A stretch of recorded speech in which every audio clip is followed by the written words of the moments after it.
Welcome to the Sensible Socialist Podcast, a podcast for the rational left. We need to unite and work together if we're all going to get through this.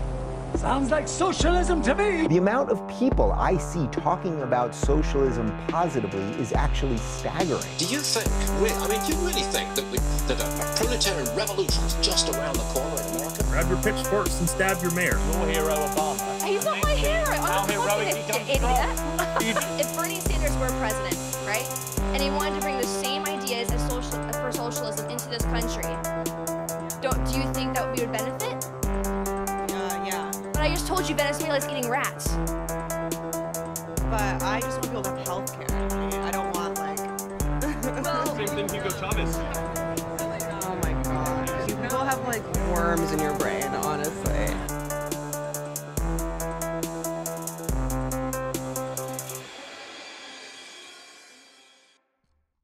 Hello? Hello. How's it going? It's going well. How you doing? I'm doing great. I won a lot of games of League of Legends today, so I'm feeling on top of the world. Yeah. I saw the tail end of the last one. It seemed a little frustrating. That's every game of League of Legends, but what are you going to do? Yeah, that's basically why I don't play. Well, that's good. All right. Do you want to introduce yourself and all that jazz? Sure. So my name's Kevin Gustafson, and I'm the host of the Sensible Socialist podcast, which is, I think, a small podcast that doesn't have a huge amount of viewers or whatever, but it's a small little niche. And then I'm also the co-host of the All Things Co-op podcast, which is produced by Democracy at Work, which is Richard Wolff's whole outlet. So I, consume a fair amount of YouTube and watch debates that I think are interesting and things like that. And obviously I've come across you, and so I was interested to hear the debate between you and Rick. Mm-hmm. And I don't know. I think it was honestly sort of disappointing in general. I think that I've talked to Rick a few times on my podcast, and he definitely has a certain style, but I'm not sure it was really kind of tailored to what you normally do. I'm not sure how familiar he was with you. And so it was a very Rick Wolff style responses to some of the questions and stuff like that. And so there was a feeling for me, it was like, oh, I know, I think Rick's perspective fairly well, and I'm kind of in the cohort to a certain degree, producing content, at least under his name. And so I felt like I had a little bit more of an understanding of kind of where you've come from and stuff like that, and wanted to maybe address a few of the things that were left on the table and get into a few of the things specifically about cooperatives. But, just even about sort of general definitional things about capitalism, socialism, communism. I do want to touch on the 5 things that you said you hadn't heard a socialist respond to, and just kind of be curious what you think my responses to those would be, just as a kind of, I think, presentation of a different perspective that you may or may not find a little bit easier to understand and slightly less annoying, because I can't promise I won't mention the word feudalism at some point in the conversation, but I definitely won't do it every response, which is absolutely a Rick Wolff style. So there's kind of, I don't know, there's sort of 4 big things. There's kind of a definitional thing, like making sure you define terms so that we know how we're using them. Mm-hmm. Talking about those 5 things that you talked about with Rick and answering those sort of practical questions about cooperatives, specifically about investment in cooperatives, and then even some kind of bigger sort of philosophical questions, because I think these all kind of tie in and they make it a lot easier to sort of talk about these things in a way that makes sense. And so I don't know if you have a preference in terms of what you want to do kind of first, or way to go. I mean, I think definitions are always helpful to know what people are talking about, but I do think giving some of that philosophical background would help. So real quick, just so that we can understand kind of my purpose for definitions. So definitions are generally important because they make it so that we're having a meaningful conversation. So whatever you're saying is responding to whatever I'm saying, and then we can engage with each other's ideas. But the reason why I usually push socialists for definitions a little bit more, though, is because I noticed that a lot of them use a lot of these definitions in a very aggressive manner. And so if people are going to be like very big on attacking each other over labels, then I want to be very clear on what those labels mean. Yeah. So that was one of the big things with Richard Wolff, because we really didn't talk about anything. But like, so for instance, like in one of Richard Wolff's videos, it was a Gravel University one. It's like he uses phrases like American style capitalism, like stuff like that. And a lot of socialists will just offhandedly say things like fuck capitalists or fuck liberals in general. And it's like, okay, well, what do you mean when you say like capitalists or socialists or whatever? And then when I run into somebody like Wolff, and it feels like their definition of socialism completely tracks with like liberalism, it's a little bit frustrating then that there's like so much aggression online towards liberals when at the very least Richard Wolff seems to be totally okay with liberals, assuming they're okay with like big government intervention. So that's the only reason why I push a little bit harder on socialists for definitions, or anybody really with a definition. If somebody's going to attack somebody with a definition, then I want to be really clear that we know what we're talking about. I've had like fascists will try to say things like, oh, well, I think that Biden is a fascist. You know, it's like, oh, well, that's interesting. Well, if you're going to use that to attack Biden, I really need to know what you mean by that then, because that's going to be really important in this conversation. But okay, go for it. Yeah. No, I completely agree with you. I think that, and I actually found it, again, very Rick Wolff style to talk about like three different versions of socialism. Like he did write a whole book, Understanding Socialism, that kind of laid that out. So I think he was kind of hearkening back to that. But it is frustrating to say then like, okay, cool, there's like maybe these three definitions. Which one do you hold on to? And that was... He did say the third one, to be fair. It was just frustrating because it felt like we were kind of bouncing between all three at different points, depending on what argument we were talking about. But yeah. Yes. And I think that, I think Noam Chomsky said this and other people said this, but the words, sometimes words like capitalism and socialism have kind of been evacuated of meaning. That the meaning like is like context dependent or dependent on the person you're talking to. You'll find as many definitions of socialism as you will socialists. And so I think it becomes very difficult to try to nail down some kind of like quote unquote textbook definition or something like that. It is really important to make sure with each individual person you talk to that you know what it is they're talking about. So if you want to start there, we can start there. Yeah. And I agree with what you're saying there 100%. But then at that point, I think I just echo like, did you watch Krugman talk to Richard Wolff? I would just echo Krugman's statement there then, like, why call yourself a socialist? Like, just use, like, liberal. Because, like, socialist has so much baggage, and it does, like, have within it some truly abhorrent ideologies that Richard Wolff himself, I would hope, would, like, disavow. And, like, why would you spend so much time, like, trying to fight it? I mean, just like, oh, yeah, like, I'm, like, in favor of, like, more government intervention. Like, I'm a very left-leaning Democrat. Like, just say that, and you don't lose, like, 80% of the people, like, right off the bat by calling yourself a socialist. Like, it feels, like, unnecessarily, like, instigatory, or... I don't know if that's a word, but like you're trying to instigate like out of that. Yeah. I mean, so for me, the reason that I kind of still use the word socialism and communism is to try to, in some ways, resurrect the actual, what I think are the actual defensible meanings of this against this like history of it being used for a lot of different things. I think there's been a lot of propaganda, including even from Rick. I mean, I think some of what Rick is doing is essentially propagandizing in a way of trying to like package very complex, nuanced, and large philosophical traditions into like bite-sized pieces, which is extremely difficult. It's why, like Chomsky obviously has a difficult time with concision, because these aren't easy things to talk about in very concise manners. And I think that kind of caught him up even in your discussion. Sure. So, and I understand what you're saying there. I totally disagree, but we'll get to that in our conversation. I've noticed that I get into a lot of conversations with some people who try to say like, oh, well, it's just really complicated. And that's why I try to explain. I don't think that, at least in my conversation with Wolff, I don't think anything we were talking about was really that complicated. I don't think anything like was that impossible to understand. But I agree with that. I think the philosophic tradition of Marxism is complicated. I think it has a long history. There's a lot of different strands. They agree on some things. They don't agree on other things. And so it creates this like really difficult situation to know even what the fuck someone's talking about. Sure. And so, okay. So at least for me, I tried to come up with definitions that would have generally the same kinds of aspects. So that would be like easier to kind of pull them apart and see the different constituent parts. So like for me, if we're talking about a definition of capitalism, I would say that capitalism is a mode of production in which, generally speaking, the means of production are owned, controlled, and managed by either a single person or a collection of people, and that the means of production are employed for the purposes of producing something that can be sold for a profit. That obviously being at a higher price than the cost of what it is, like of the cost of production.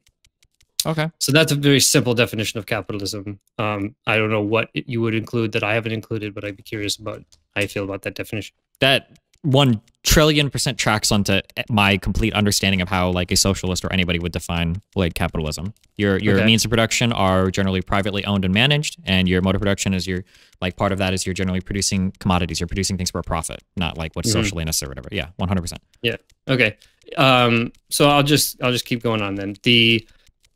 I think I want to break up a definition of socialism and then a definition of communism, just because I kind of want to use those, at least in the course of this conversation, for kind of what they are, knowing that like socialism usually gets the sort of over-encompassed meaning that someone might need by communism. So I'm going to be pretty particular here, and let me know if this is either annoying or overly pedantic, and we can figure out a definition that works. But to me, socialism is a kind of transition period, maybe something like mercantilism, where the working class, usually represented by one or several different groups or political parties, are able to assert dominance over or replace the existing apparatus, both social, political, and economic apparatus, and their associate government bodies, and use a sort of legal process, some sort of legal process, to expropriate individual and collective owners of the means of production and facilitate the transfer of those enterprises or firms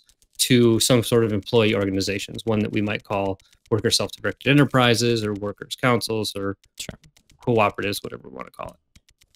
So that's what I would define socialism as, like this transition phase until we get to a sort of communist period, right? Which is a mode of production in which, generally speaking, the means of production are owned, controlled, and managed by through principled democratic processes by those people who either add labor or potentially, this is a debatable question, but a debatable part, are like affected by or are stakeholders in the enterprises, and that those means of production are used for the purposes of producing, firstly, the satisfaction of basic needs of all the members of society, and then after that, to provide the ability to allow individuals to freely associate their labor in enterprises or firms engaged in pursuits beyond the satisfaction of mere basic needs. So those are that's what I would use as working definitions of these terms and phrases. And I just wonder how you feel about those definitions in terms of completeness and ability to kind of use in terms of facilitating a conversation. Yeah, that's my understanding of all three terms so far. Yeah. Cool. So if we turn to what I would like to do, maybe also just as a quick thing, I don't know how relevant it is to this conversation. You're the first socialist that I've talked to that's been able to like concretely define like all three of those things, which is worrisome. I don't know if you run into a lot of socialists that can't seem to understand what socialism or communism or capitalism is, but just thank you for that. But, so I've been playing in the playground of socialism since I was 15, and I'm 35 now. It's been consistently frustrating to have conversations with people for whom they claim to be adherents to a certain kind of ideology but couldn't explain the ideology.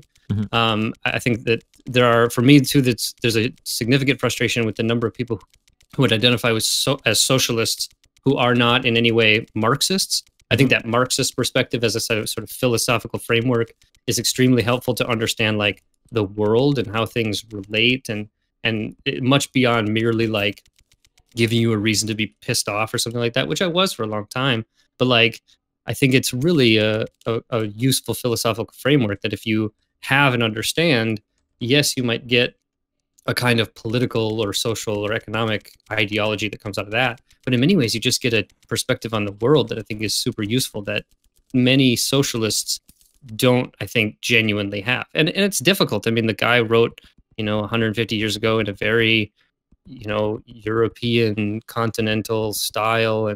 So it's like, it's kind of inaccessible in a lot of ways. And so that's like part of to be like shamelessly self-promoting. That's part of the reasons I'm doing the podcast that I'm doing, is to like try to talk about these ideas without getting like too much into the ridiculous nitty gritty and not being like super dogmatic, but in a way that's just like able to be understood. And I think it's possible, but I agree with you. I think a lot of people, especially frankly on the online left, are not exceptionally good at like putting arguments together. And I think I'm lucky in the fact that I went to school for philosophy, and so I studied for years on like how to construct arguments and to how to like put things together in a way that makes sense, and like went to law school and like have to do it for a living and stuff. And so I think that that's a benefit that a lot of people, for a lot of different reasons, obviously don't have the kind of privilege to be able to spend years just sort of, you know, making arguments and doing things better. But I appreciate that. And I think these definitions are in principle defensible positions.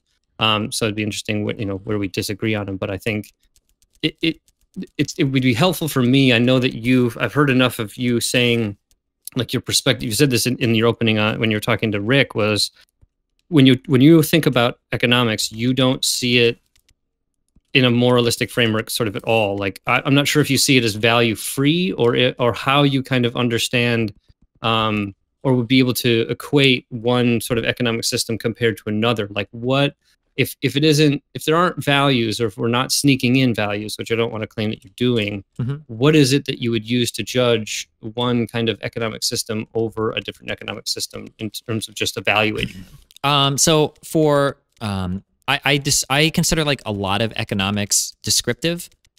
So when we look at, for instance, like how do we value labor, or how do we value like goods and services, like I would look at a lot of these descriptively, and then when I think of like how do I want to, like what do I want in society, like how ought things be distributed or whatever, I would look at these types of things from a moralistic framework, I guess.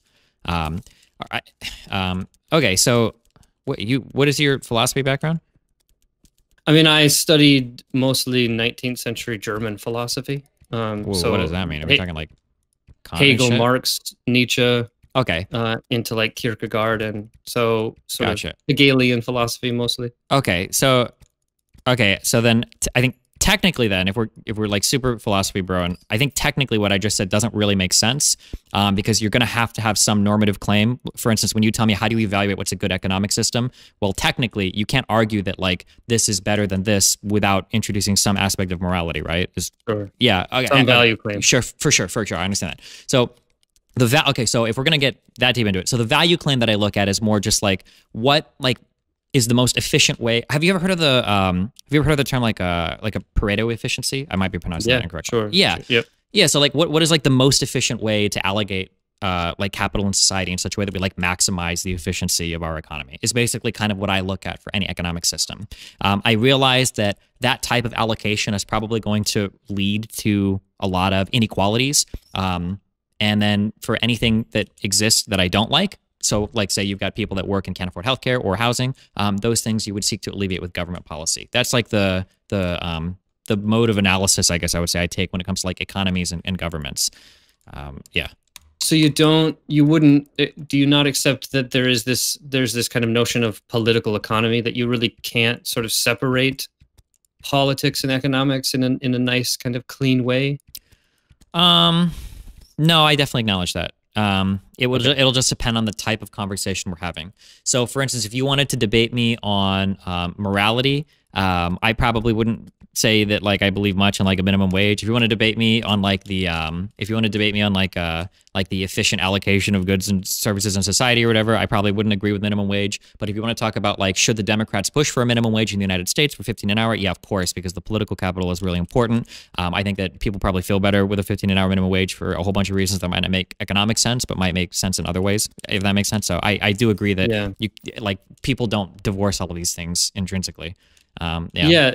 So in some ways, would you be of the mind that the sort of government policy is in most times useful for either directing or cleaning up what the economic system doesn't inherently provide? Yes. Okay.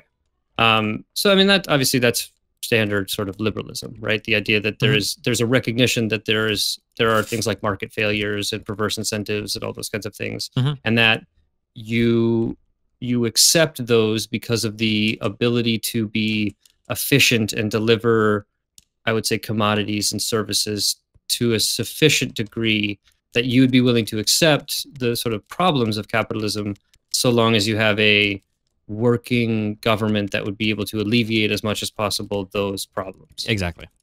Okay. So I would, there's a lot of questions, I guess, in terms of why is it possible in your view that you could come up with an economic cure for some of the problems that we see in capitalism, like market failures and perverse incentives? A market cure. So if we consider things like social wealth funds market cures, I think that like those things I'm kind of on board with for sure. There might be like, I just haven't seen them in practice, but there might be some level of like mandatory like worker distribution of profits or something maybe that I could be on board with. Like there's stuff like that. I say this a lot and nobody believes me, so whatever, but like I'm not really married to the idea of capitalism. You know, like I'm looking at like, well, what produces the best for the most people at the end of the day, kind of like a Rawlsian thing. And then that's generally what I go with. So like it is conceivable that somebody could say, well, okay, well, you know, if workers owned all the means of production, it, you know, we lose like a little bit of efficiency. Sure. Okay. Destiny, like it's not as efficient. However, like we don't need like 80% of our government programs now because the distribution of resources in society is so much more equitable that we can just like scrap so much. And like that creates like so many external positive effects. I was like, okay, yeah, fuck it. I'll take a little bit of a trade-off there if it really does lead to so many good outcomes. If that makes sense. Yeah. There are questions in my mind, like in terms of the good outcomes. I want to like think about the issue of, say, slavery. Or the owning of individuals for the purposes of using their labor. If there's a kind of amoral position on economic questions. Yeah, 1,000,000%. So like it sounds bad and I have to qualify this a million times, but like I would easily bite the bullet and I would say that if we could theoretically create such a world, I don't believe it exists now, but if we created a world where there was like a master owning class and slaves, but in this world, like every single slave had like access to healthcare, the ability to, you know, consume media and, you know, go to school for what they want and et cetera, et cetera, et cetera, but they had to work like, you know, 6 hours or 8 hours a day that was dictated by their masterminds, whatever. You know, assuming that like all the other outcomes were good, I would prefer that over like some post-apocalyptic nightmare where everybody has like Mad Max ultimate freedom, but like everybody's life fucking sucks. Yeah, so there's competing values in terms of freedom over, let's say, some kind of social security. I guess so. I'm interested in what is the kind of point at which you would choose one or the other. How do you kind of, you know, because I mean, if I'm thinking about arguing for socialism or something like that, there are other kinds of values in terms of sort of having the ability to genuinely participate in things that you're not able to participate in a capitalist structure and things like that. And so I'm wondering if those matter to you in terms of what we would call outcomes. I almost don't. Are outcomes. Yeah, I almost don't consider freedom almost much at all. I know that at least in the Western world, I think that especially, well, ironically for a lot of liberals, like freedom or whatever is a really big thing. I think that people overvalue freedom. I think that they think they really like freedom a lot, but I think that freedom, I take like a kind of an instrumentalist approach to it. I think that people say that like freedom, what they really see is freedom as like a means to an end to achieve better outcomes for themselves because I think they can pick better than other people can, which in some cases is true. But like, if you show me a world where you've got like so many other better outcomes, like let's say there's like some world where there's two hallways in front of you, and in one you walk down and you become a teacher, and in another you walk down and you become an engineer. And let's say that I construct some, you know, hypothetical second world where you have more freedom, and now there's a third hallway where you can walk through it and, you know, fall off a bridge. Like I don't think that's good. I think that a lot of people obsess over like notions of freedom or like autonomy or control, but I really don't care about these things too much. I don't think just giving people more choices, especially at the expense of their material well-being, is a good thing. So like to explore that, if we were to, I mean, I think you could, if someone made the claim that if you look at the current sort of situation for a quote unquote normal middle class kind of regular worker in the United States as compared to the, you know, regular quote unquote middle class worker in the People's Republic of China. There are obviously a lot of criticisms of China in terms of its lack of freedom and its sort of control, the area, like social controls in a way that seem insane to, you know, an American. But one could like argue that they have a greater amount of social security.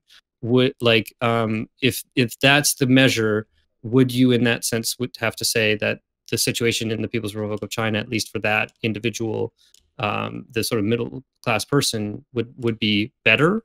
But did you use the word better to describe that? I would be careful because I'm not 100% sure what the average middle class Chinese person is like. Yeah, but like I could easily conceive of saying so. Yeah, for sure. Because like my retort would be like, I truly believe that in America we have unbelievable freedoms. The poorest person in the world could theoretically become the richest person in the world. There's a pathway for that to happen in the United States. But what does that matter, right? If we look at the actual access, if we look at the actual like material needs that are served and underserved by the average American, right? Like who cares about that level of freedom? Like that's not doing anything for 99% of people. Yeah. So if in theory the argument for a socialist economy would, at least in that theory, produce what you might call better outcomes, so a higher quality of living, let's say, or a higher standard of living. Yeah. Then you would concede that that would be a quote unquote better system. Depending on like what types of freedoms we've lost, yeah, for sure. So like, I'm not gonna sit here and say like, oh, like yeah, freedom.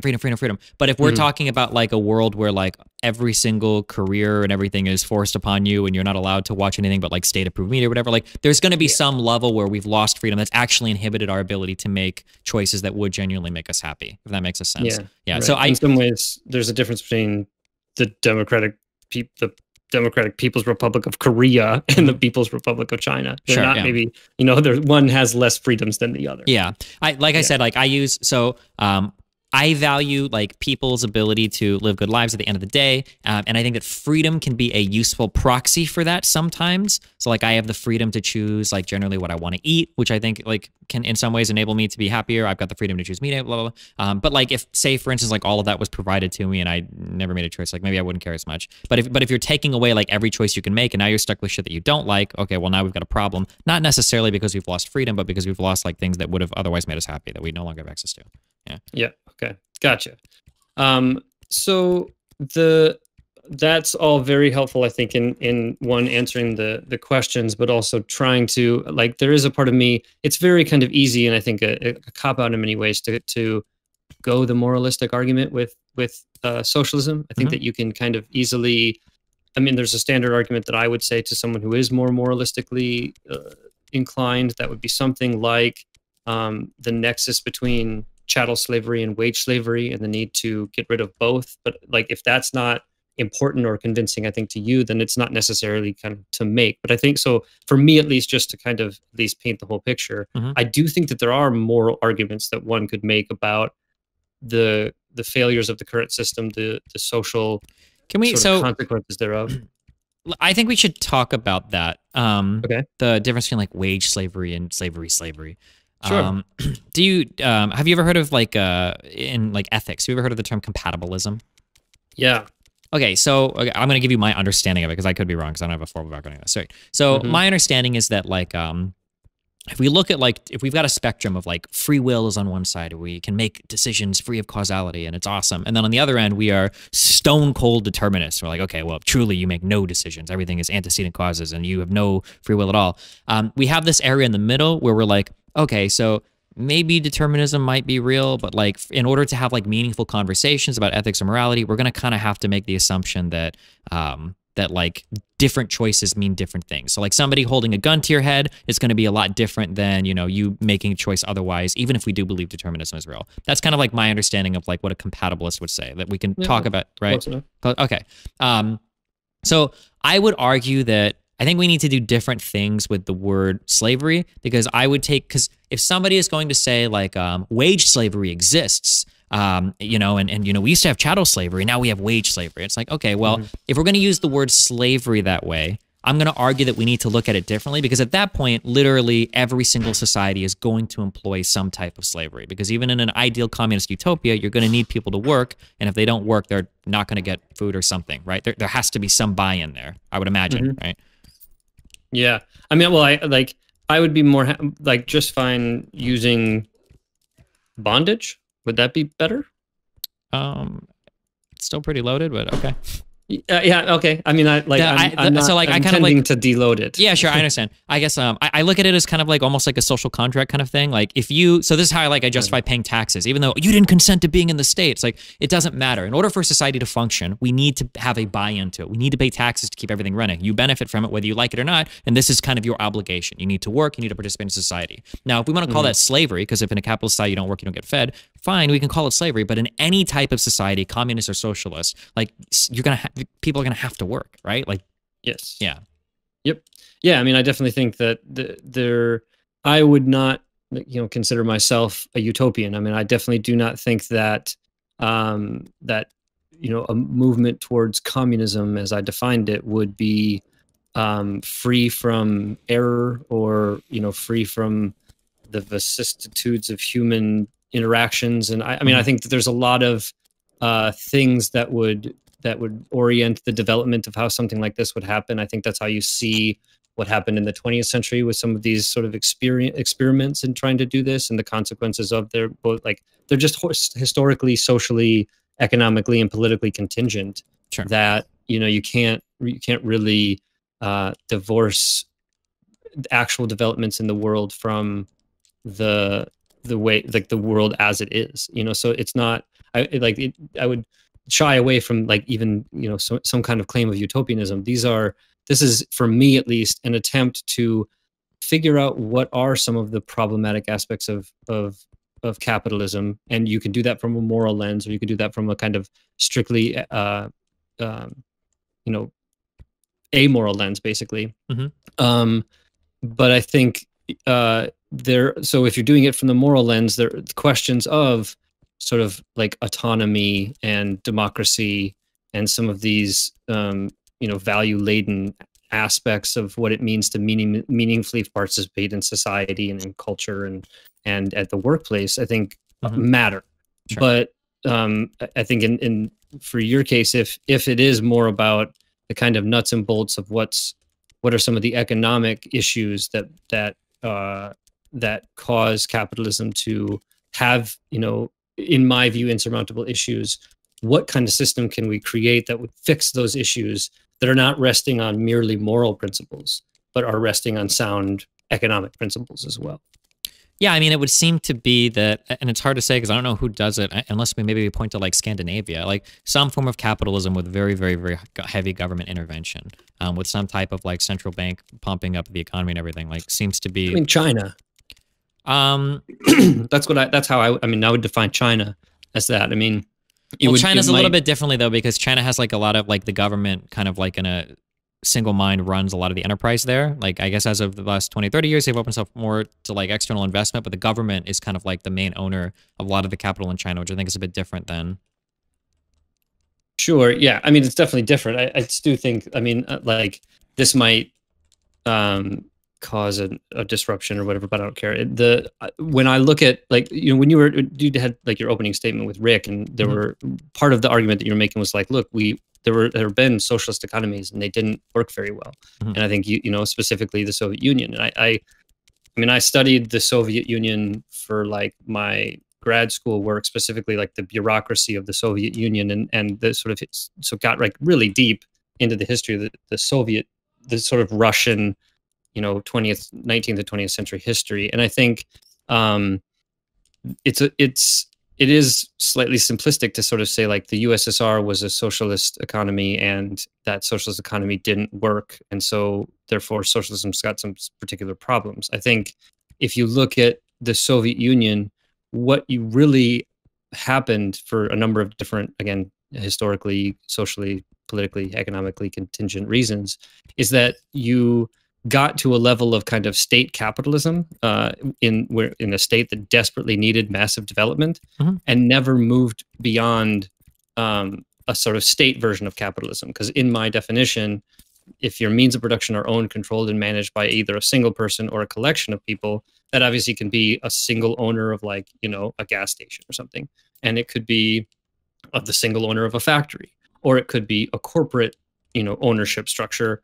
And to be honest, I think when you look at how the actual economy was structured in the Soviet Union, you didn't have a lot, yet some, but you didn't have a lot of like worker participation in in the management of enterprises. You definitely didn't have like worker control. That was pretty much party control. Yeah. And the state owned it. And so the state being essentially a collection of people, I think it fits under the definition of capitalism, at least that I gave, in the sense that I would agree. Same thing with even China. Yeah. But I think even limitations thereof are limitations of that kind of state capitalist model. That's, I think, something that you could argue that a genuinely sort of communistic model, as I would say, or a socialistic model of genuinely giving sort of ownership and control rights to workers, and then the necessary structures to connect them, would ultimately produce better outcomes and a higher standard of living.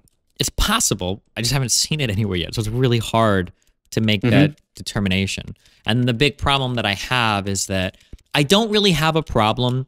I don't have a problem suffering some economic harms to figure out if something works or not. So like one of the things that I've said in the past a lot is like, if people want to have like banks that give preferential loans to a whole bunch of people who want to start a co-op so that we can see if the model works, I think that stuff is fine. Like I would encourage that, because I think that like looking for more types of successful ways to run firms, I think is good, not only for like individual workers, but for like keeping the country successful and competitive. I think it's really important. The only problem that I have is that, and if you've seen like the 5 questions I pose socialists, the problem that I have is that when people start saying that we have a massive onus to get to this other place, and in order to get there, we need to enact widespread violence, that's a problem. Because now we're saying we basically need to, we're like pushing for a violent revolution for something that we don't even know if it really works. And that seems like a lot more extreme to me. Yeah. Yes. Yeah. I think that there's a flippancy with which many, I would dare I say, younger comrades may speak about revolution, what that revolution means. I mean, obviously there's lots of flippant talk about gulags and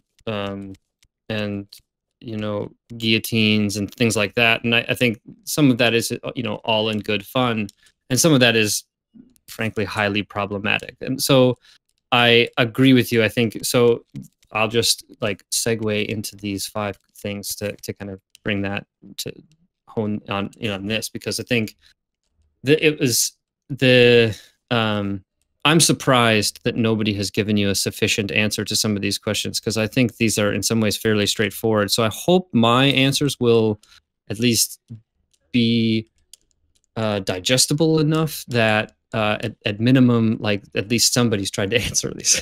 Sure. So, all right, here we go. So the first part is like getting to this violence question. What level of violence is acceptable to you to reach our socialist state? And so the very quick, you know, Twitter answer is, in principle, only the level of violence necessary to maintain the system. So that's obviously very loaded, right? So the amount of violence that is necessary to provide essentially like enough coercion to ensure that the state of things does not wholly break down into chaos will be, again, contingent on historical, political, social, and economic factors. And so it will, the threat to the current system will ebb and flow, and the level of sort of violence that is necessary to respond to it will obviously ebb and flow as well. And so I would never suggest that a socialist or communist system would be utopian and violence free, but I also don't think that it would always be necessary to institute a gulag archipelago, for instance. And so I think that I think the level of violence that would be necessary, I think it's fair to say that when you look at attempts at organizing the working class, even generally, but specifically organizing them towards, with the oriented goal of expropriating the means of production from individual or collective owners' hands and placing it back in the working class, that movement towards that, even organizing for that, is often met with like pretty intense levels of violence by those for whom it is a threat. And so there's always been this tendency to respond. And so there's always been, I think, class war is often kind of under the surface and working on the level of policy and stuff like that, but it can also erupt into like legitimate combat. And so I think that what you've seen like throughout history is that it is rarely the socialists and communists who throw the first bomb or, you know, use the police force and their monopoly, you know, on the use of force to be able to engage in acts of violence. And so, like, for me, the level of violence is only that which is necessary, and only in terms of towards the process of whatever kind of revolutionary change we're talking about, only defensive. So only in like necessary to be able to defend the projects as it's going against usually unreasonable, unlawful, and unjustifiable acts of violence, particularly by the state. Sure. So this is where, okay, so I'm gonna tell you my objections ahead of time. So I won't trap you into like agreeing with any of these things, just so that this is kind of where my thought process goes for why this is so problematic for me. All right. Then I'm gonna give you answers that a lot of other lefties will give, and then I'll kind of say this is why I think that this kind of an answer is problematic. So firstly, in terms of what you say, like whatever level of violence is necessary to maintain the stability of the state, I would immediately concede that already exists today to some extent, right? That to maintain any state, there is some level of violence, even in a capitalist society or whatever, right? We would both agree with that, of course, right? Yep. Yeah, and it would be foolish to say otherwise. So my problem is that the way that lefties, Twitter historically, have argued is this notion that liberals are so hell-bent on maintaining the power and control that they have in society that they will, when the time comes, they will side with fascists in order to maintain the stability of society, that they will not give up any amount of power. So if we build on a couple of statements that a society that exists today is a violent one against people that are materially disadvantaged, and if we say that violence is currently maintained by a state, and that the state maintenance of that violence will be kept and will oppressively push back on any type of peaceful change in order to change it, right? So like, for instance, like I might ask like, well, if socialism is so popular, why don't we just vote for it? And then any lefty will laugh at me and they'll go, oh, well, of course, capital interests won't allow it to happen that peacefully, right? If all of these things are true, and if I accept all of these things, that capitalism is an evil, oppressive force, materially disadvantages people, is defended with threat of violence, you know, et cetera, et cetera, et cetera, it feels like I've built up all the necessary justifications that I would need for like this preemptive form of violence. Like how not would be my question there. Like, let's say that I want to get my hatchet and my machete right now, and I'm going to go outside and start killing capitalists, right? Not that I would do this, as hypothetical, right? But like, it feels like we've laid out the necessary justifications to do that. Maybe under a certain understanding of like the legitimacy of the use of force or something, I would also find that problematic. I mean, I take it as a kind of axiomatic principle that violence is only really justified in defense, that offensive violence. In that sense, I agree with libertarians. I've many times called myself a kind of libertarian socialist in the sense that I am obviously weary of the state maintaining the monopolies on different kinds of things that it does.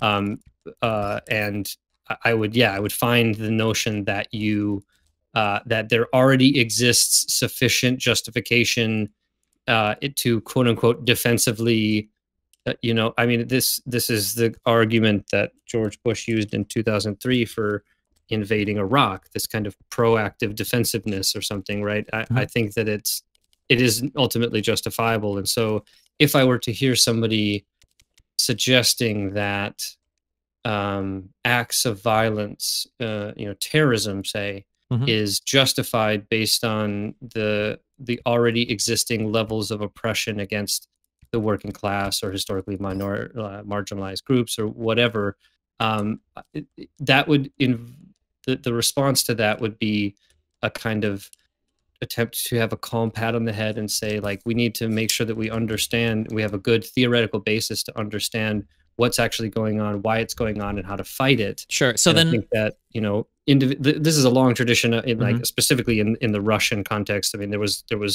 the Black Hand and other groups that were committing acts of terrorism against the Tsar and Tsarist, you know, and there was a long debate about like, dude, this is not a good strategy. This is like, not only is it not justifiable in terms of a kind of a moral sense, but it isn't justifiable in the sense that it actually gets you anywhere in terms of organizing the group that you want to organize. So I guess like that's my that would be my I would be curious then if we just run that down. So how do we move from here to socialism? If we start voting on policies, wouldn't we expect there to be unstoppable pushback from capitalists in society that would necessitate violence to overcome? Or do you think that they would just willingly give up the social hierarchy and we would be able to move towards socialism if we just voted on it? Or so this is again, I'll do a shameless self-promotion. This was the last episode of the Sensible Socialist podcast that I talked to my friend Brandon Matson, who's in the Reform and Revolution Caucus at DSA,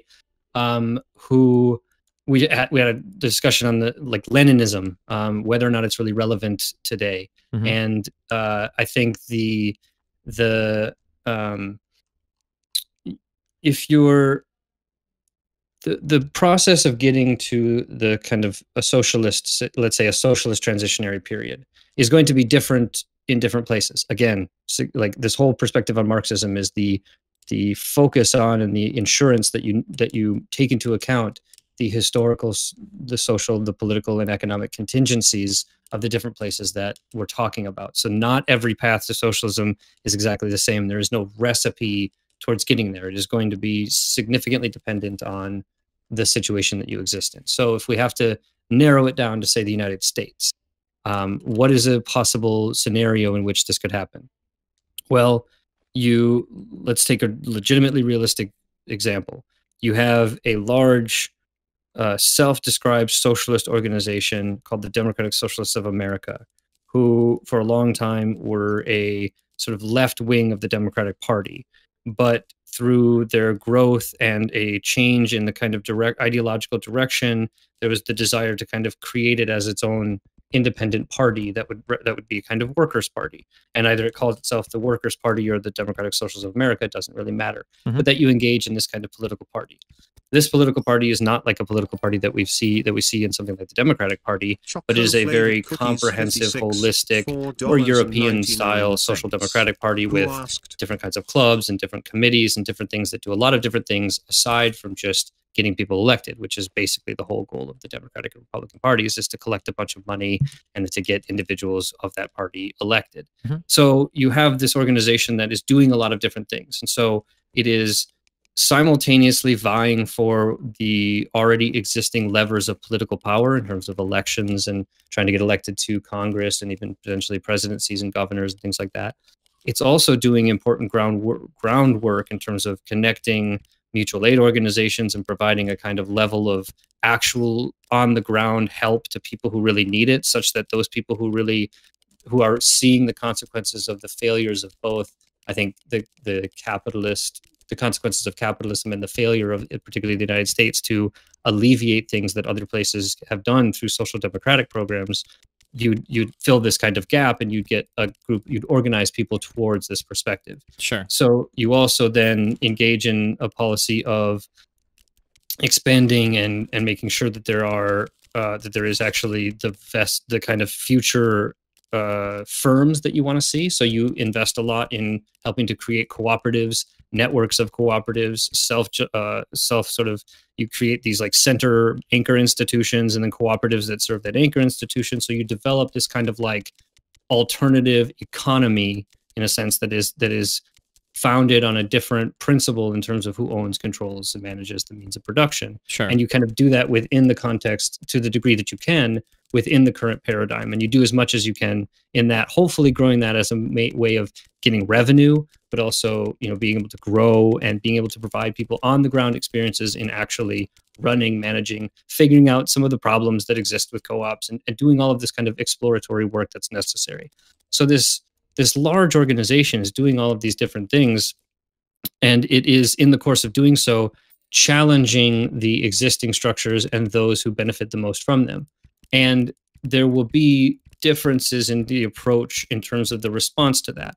So there will be potentially consolidations of political groups in a way that would be unique because you have this far left group that's entering the political sphere in the first time in like 100 years. You'd have different things that would ebb and flow in terms of what we would consider reactions to that. And some of them are going to be in the form of something like a police raid, in terms of maybe there's more charismatic, we should say, or even prone to violence groups that would do that. And so you're going to have different levels of response as you get more and more sort of power and influence.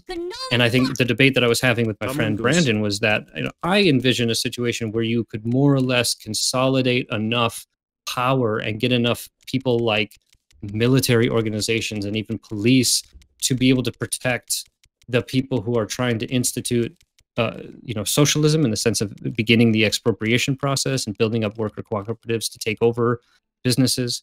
I think that you could, in principle, have that in a context where you could, through a long process of political consolidation and being open to bringing people in that you may not otherwise be, so open to if you're a more sort of cadre, small, traditional revolutionary kind of organization like you saw in Russia.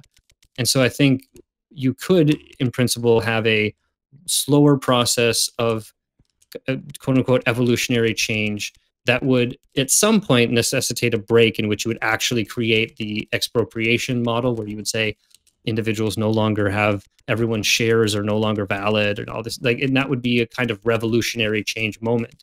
That could be super legalistically, but it could also be in the course of a conflict that results from a sufficient level of threat being met with a sufficient level of violence for those for whom the threat is too high to accept, and the engagement in hostilities, at which time one or the other would win. Historically, that has been the case. There's always been a kind of counter-revolution to any revolutionary push. And so it's not crazy to assume that that kind of process would happen. So when it comes to like the question of violence, again, it's a kind of defensive, only that which is necessary to maintain the gains that have happened. But that we should recognize that the late 19th century and early 20th century in the United States was a period of time in which Black people and workers were being mercilessly killed, and that this tendency towards violence is very much not necessarily something that either only exists or solely exists on a single side of this this economic question. It is obvious that both sides, given the sufficient means and motivation, will engage in incredible amounts of violence. Okay. Yeah, I mean, I don't think I disagree with a single thing you've said. Do you? I'm just curious.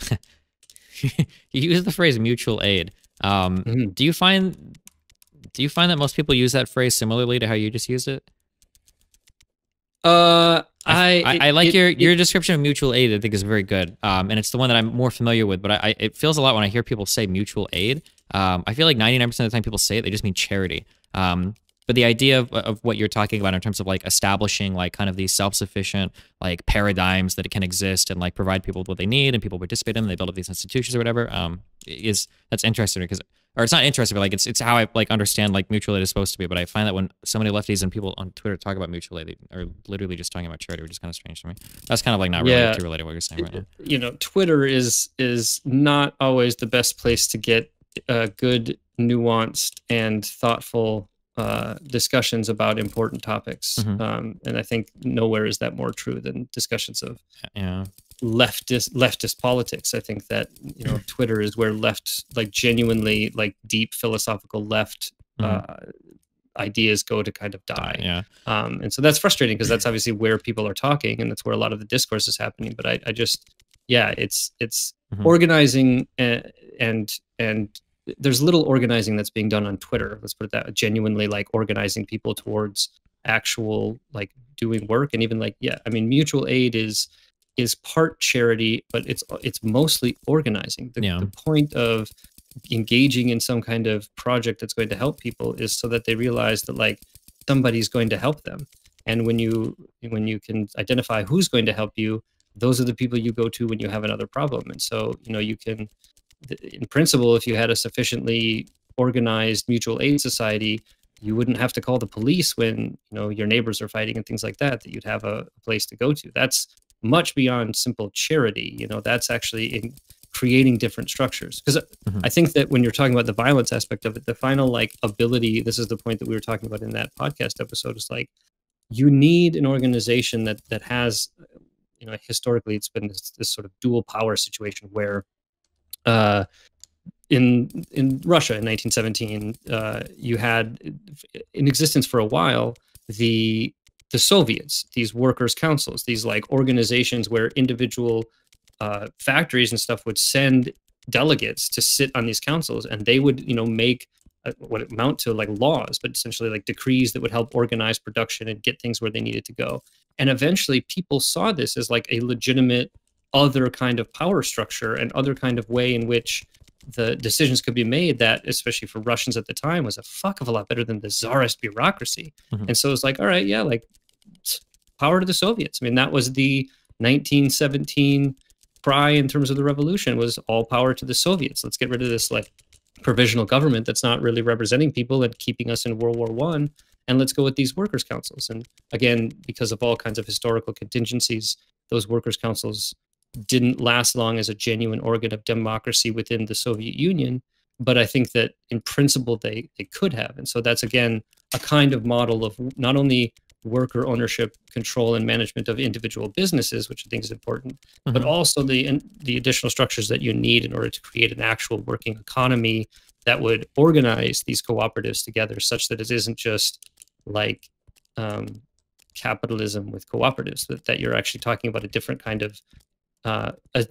of governmental institutions that would create different policies that would allow you to actually realize the promises, at least, of an economy so organized towards, meeting human need first and allowing people a certain set of freedom in terms of their ability to attribute their labor where it is that they'd like to, rather than where they have to just make a dollar. And this feels like a way more like socio-political thing than like I don't know how much I don't know if you follow any of the dumb fuck online conversations today, but like now like because so many people refuse to engage with any economic theory or any leftist theory or any theory at all, rather than actually try to defend socialism on any of its merits or have like a more complicated conversation about how it would work, everybody's kind of turned to this thing. Have you ever heard of the term market socialism? Sure. Yeah, where people are just like, oh, well, we just want to be market socialists. We just want to have the exact same everything, but it's all co-ops now. But hooray, like now it's socialism. And like that's like the extent of the conversation that most people seem willing to have about anything. And it's like, okay.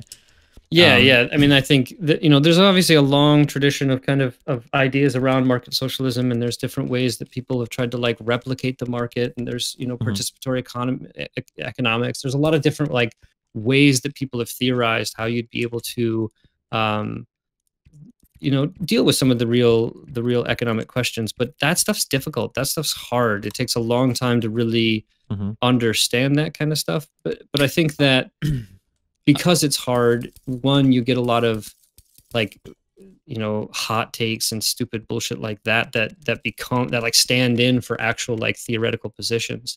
But you also get responses to that I think are kind of like lame or like, even like infantile, to use a good old Marxist term. But I think like, it's just like, it's easy to combat a bad argument. And there's so many people on the left, particularly like left book and left Twitter, that are just like a litany of bad arguments, that it's sort of difficult. I don't engage with a lot of it, partially because I just, one, I have a kid, so I don't have the time. But like the other one is like, I just don't have the mental energy. Like I have to like try to actually read shit that helps me understand things. And I can't do that if I just read Twitter, because it doesn't help me understand anything. And in many ways, it's just like, for me, a kind of indication as to where things are in terms of the level of depth there are in terms of people's theoretical understanding. But, I mean, I'm sure you're familiar with this, but the whole notion of praxis of like making sure that you have a really good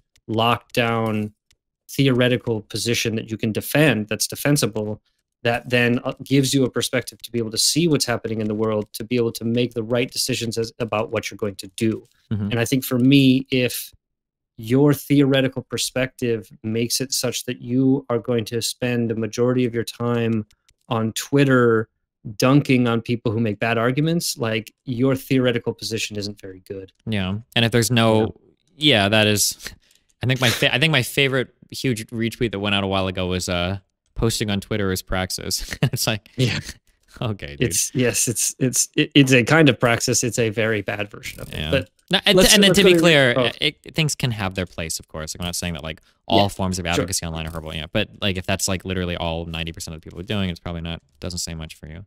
And I think part of it is that I'm like 35, because when I was 25, I mean, I was definitely a keyboard warrior in that sense. You know, it was on Facebook then, but like, you know, I mean, that's where the conversation was happening. So I get it, but it's you know, the mediums are designed to specifically not really spread good information, and they're designed for different purposes. They're not, you know, there's algorithmically and all those kinds of things. I mean, the goal of Twitter is not to spread information; it's to make money. Yeah. You know. Here's like a random kind of question. This is half related to what we're talking about. Do you know who Michael Albert is? You brought up his Yeah. I heard your debate with him. Yeah.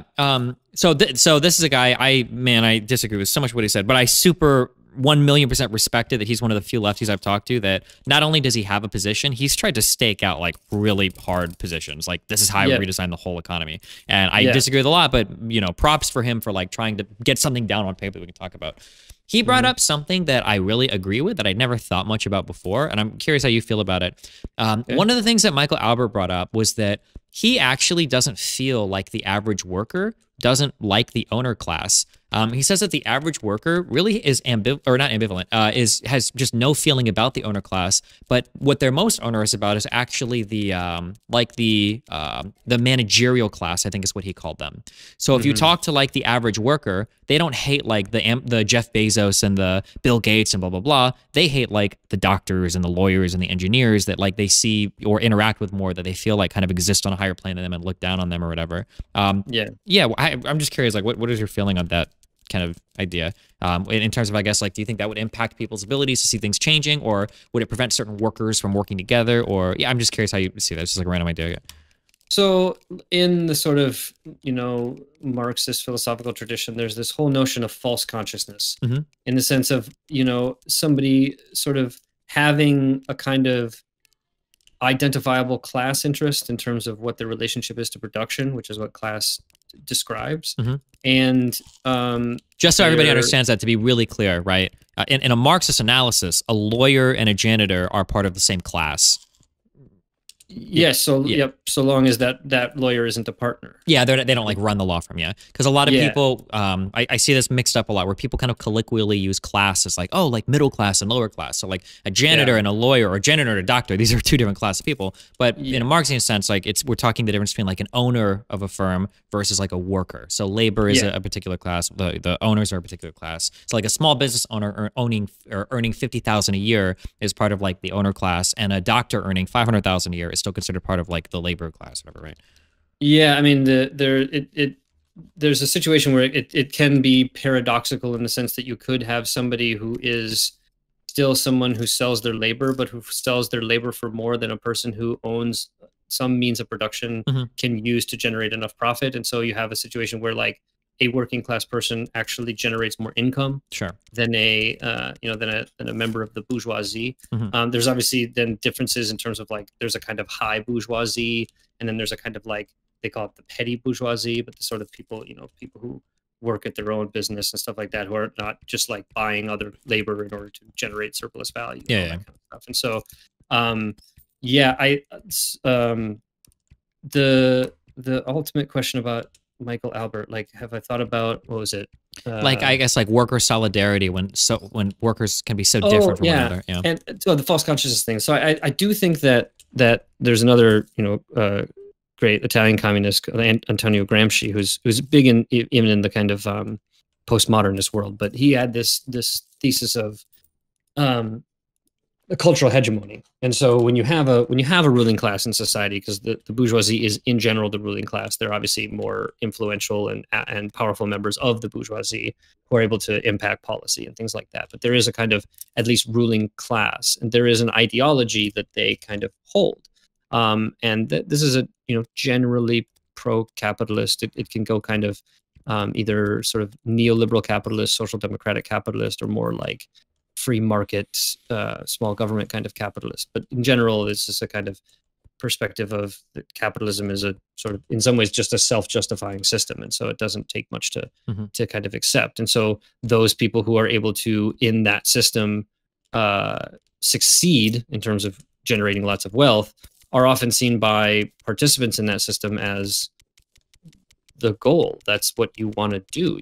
You want to relieve yourself of the burdens of I would say the bonds of wage earning, and you want to move beyond that in a way that you don't have to, like, you see these people as not having to really work, having this luxurious lifestyle, not having to worry about money. And so I think that there's a lot of people who are envious, and not necessarily negatively envious, but like positively envious of people who have escaped and people who are able to do kind of whatever it is that they want with their time. And there's this, often you listen to like the fucking Kardashians or something. They never have jobs. They always have projects, right? Because like they don't need money. They spend money in order to engage in these projects.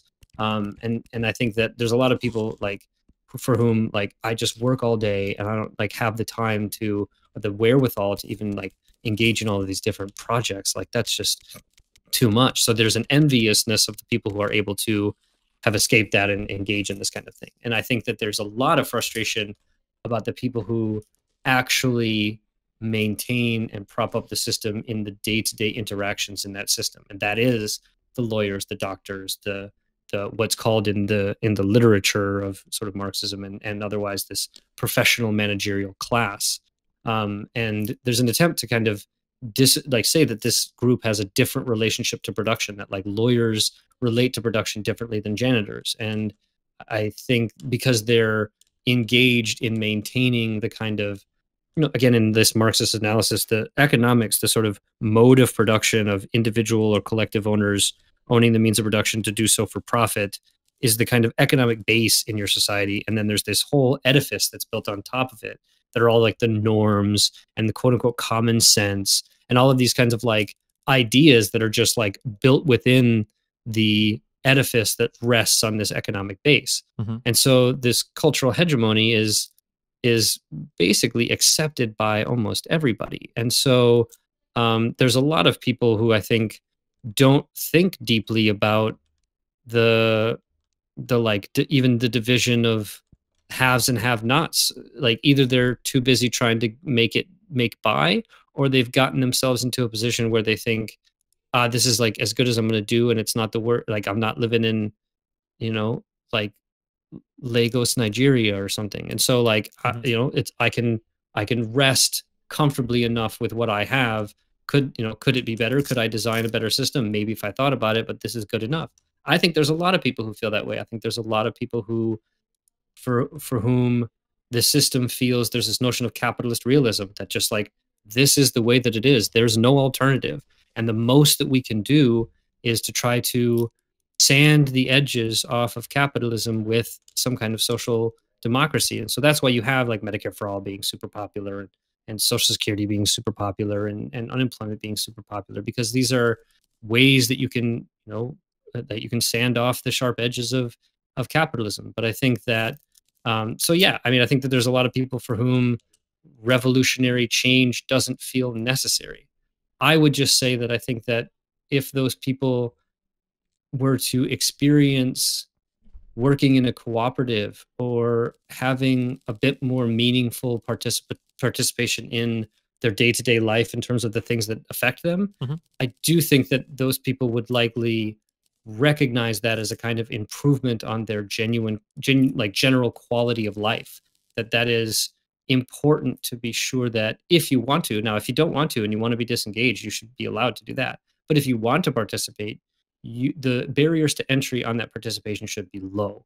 And if they are low, I think that people would recognize how much better a system is that allows that kind of participation, both in the decisions that are made, but also in the individual like phenomenology of sitting in on a meeting that is not a boring business meeting that doesn't really affect you, that doesn't matter, but actually a meeting that's like about something that you care about, that you want to meaningfully participate in. I think that fundamentally is something different that would change people's mind. But life is tough and there's lots of stuff going on and there's lots to worry about. And I mean, I definitely know from the experience of having a kid, like that narrows down your focus to like pretty small. And so you got one or two like kids and you got a job that you got to maintain and do a decent enough job because you don't want to get fired and lose your house and stuff like that, you're not going to be thinking about revolutionary struggle. You're going to be thinking about like what potential side hustle you could do to like alleviate some of the concerns about, you know, how you're going to pay the electricity bill and stuff like that. Sure. So, I mean, I just think that there's something to be said about the fact that we're not in a situation like, I mean, if you look at 1917, you look at 1918 in Germany, or 1919 in Germany, you look at 59 in Cuba, you look at these times and periods in which you've seen revolutions sort of happen, even, you know, ones that I might call deeply problematic. They're happening in situations that are not ideal they're ideal for upheaval, but they're not ideal for genuine social, like long-lasting social change. And so, you know, they're happening during wars and periods of deprivation and stuff like that. And so there is this accelerationist theory that like what we really need to do is just let capitalism get to the point where it's totally fucked, and then people will realize how bad it is, and it's only at that point that people will stand up in sufficient numbers to make the change. And maybe that's true, but I do think that when you're looking at something like the ecological crisis, that we're seeing, I think, some of the consequences of the failures of the capitalist mode of production to take into account externalities and other aspects, these, you know, again, market failures that are potentially putting, like, as Chomsky says, organized human life on Earth in jeopardy. And if that isn't sufficient enough to wake people up and get people active towards finding a new system, it's hard for me to see what will until it's like the day after tomorrow and there's, you know, a giant freaking snowstorm that covers the earth or something like that. And by that time, it might be too late. And so there's just this kind of like idealistic kid inside of me who's just trying to say, well, I need to do what I can to shake people awake now, because there's going to be a certain point where I'm not sure we have enough time. And I want to make sure that I think that, you know, I'm not the kind of person who would argue that we need to tear capitalism completely down.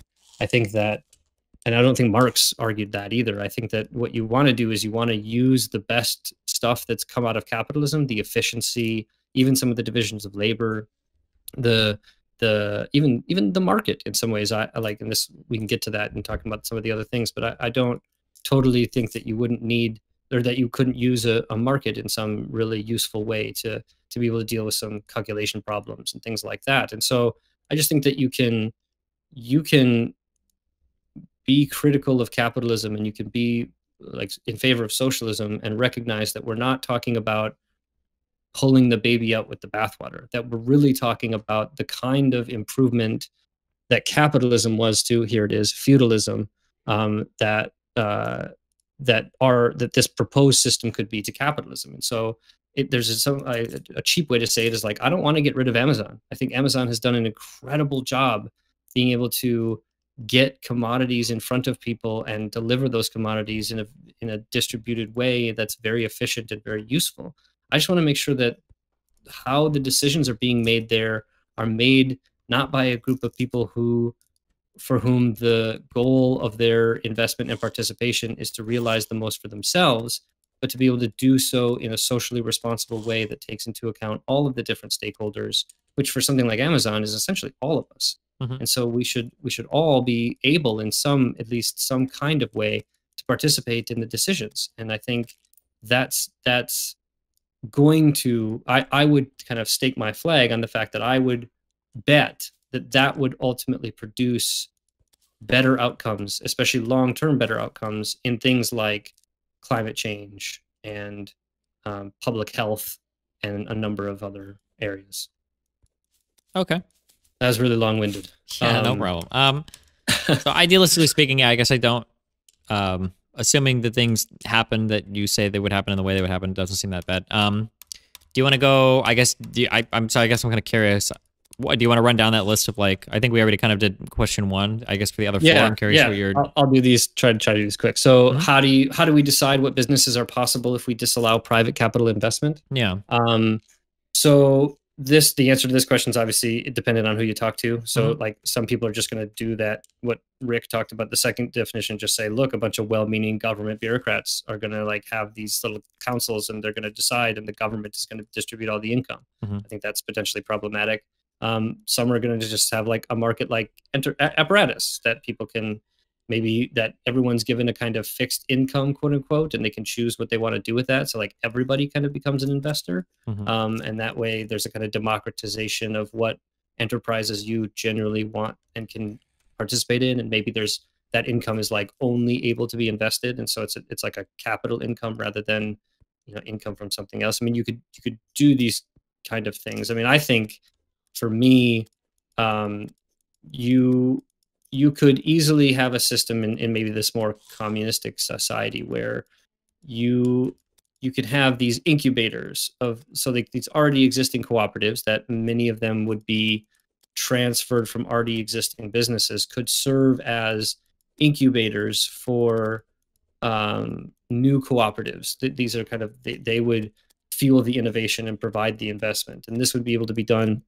maintaining that kind of like participatory aspect where individuals in that cooperative can participate in the decision making in terms of where to provide the ultimate investment. And so there's a real world example of this in Montreal that are called the EVA Cooperative. And Montreal in Quebec's got a lot of, like, it's got a long cooperative history, and like it's only got like 1/5 the country's population, but it's got 1/3 of the co-ops. And so there's like this ecosystem of co-ops that already exist. And so while they were starting, they got like a $15,000 grant from a credit union that was just like wanting to help foster cooperatives. And obviously right now there's not like ample amounts of cooperatives to invest in. And so they found these people that had this idea and wanted to really help it. I think that that's a microcosm of a situation that you could have in the macro, in which there are these like kind of large incubators, and maybe even something like what already exists as community development financial institutions, who have a different, because this is going to involve a kind of change in terms of the rules, right? And so instead of investment being done for the purposes of extracting value, or not necessarily extracting value, because I could see a situation going back to where I think the debate really ran down between you and Rick, where you could have a situation where you could guarantee a kind of return to investors so long as the business remains viable. You could create a duty to that investor that they would be paid out in proper intervals and things like that. So you could have, you know, private capital investment that didn't result in the ownership of voting shares. And so you could maintain the workers' ability to direct it, but you would also contain this duty that's owed to people who've invested capital to essentially return that capital either at its base rate or at some kind of interest rate, so that you're not necessarily dependent on a certain level of profit production, and then give it kind of dividends, but that you could assure a return, essentially like a loan. So investment turns from like investing for the purposes of shares and potentially voting shares and voting rights into a kind of loan process that you would do, you know, intelligently. You'd look at the different cooperatives and you'd see how they were running their businesses, and you might like a certain cooperative style better than others and things like that. And you could review bylaws. And like, I think one of the things you were worried about was the idea of like a cooperative potentially getting a large investment and then deciding that it was just going to distribute that investment and fold up. I think that you could easily either demand or only invest in cooperatives that had stipulated prohibitions against that, which I think you'd absolutely have in terms of if there was some kind of competition for this private capital investment. So I just think I think it's possible to be able to have private capital investment. I also think you could come up with a situation that would disallow private capital investment, that would still have a legitimate mechanism for quote unquote deciding what businesses were possible. Someone would make a proposal and there would be a group that would decide this, essentially the legitimacy of that model. That's what we have now in terms of investors who do it, or banks who give the loans, whatever. But the difference would be that the purpose for investing the capital would not be return itself or potential return, but would be other things that would depend on the community development financial institution, for instance. So maybe there's something like a CDFI that's specifically tailored or wants to invest in fostering innovation in habitat conservation. And so they're kind of going out and looking for innovative new cooperatives or even existing cooperatives who are doing a good job in order to be able to kind of make an investment to allow them to engage in a new technique or conduct a study or do some of these kind of things that would help their business expand. And so I mean, I think this is kind of getting into the third thing, which is like, is any sort of investment whatsoever allowed in a social society for the expansion of a business? I would say, yeah. I think that you'd want some kind of community development cooperative who would have the job of listening to proposals and deciding based on whatever mandate they have what projects to invest in, and they can do that through grants of just like giving out capital and saying here's a building, and here's the amount of money that you would need to purchase the machines, and go at it, see what you can do with it. And then or else they can do it in loans and say, hey, we're going to give you this, but like we want 5 or 6% back when over the course of a period. Like you could easily do that. So okay, so I'm not stopping you much. I kind of have, I don't know how you want to, I guess, advance this conversation. So like, I'm understanding your model. There's a lot of little problems I have with little things inside of it. I don't know if you want to go how much into the granular. I'm not trying to be hyper specific. There are just more kind of like general problems I see. So yeah, go ahead. I'm trying to think. Yeah, okay, I guess we'll just start this. Let me stipulate for this conversation, I don't expect anybody to come up with a replacement for the universe. So so I don't expect, if I'm like, well, what do you think should be the exact interest rate of a co-op bank loaning to this with with this type of business? So I'm not trying to be super hyper specific, right? Yep. I'm just trying to ask more like general, like theoretical questions. So like, I've heard this is kind of a model that I've heard proposed a couple times. So this idea that you have like co-op banks that are doing the loans instead of like capital investment, you've got to return some money back to the co-op bank or whatever, with interest. Mm-hmm. Do you think that you run into the problem to where if you're like,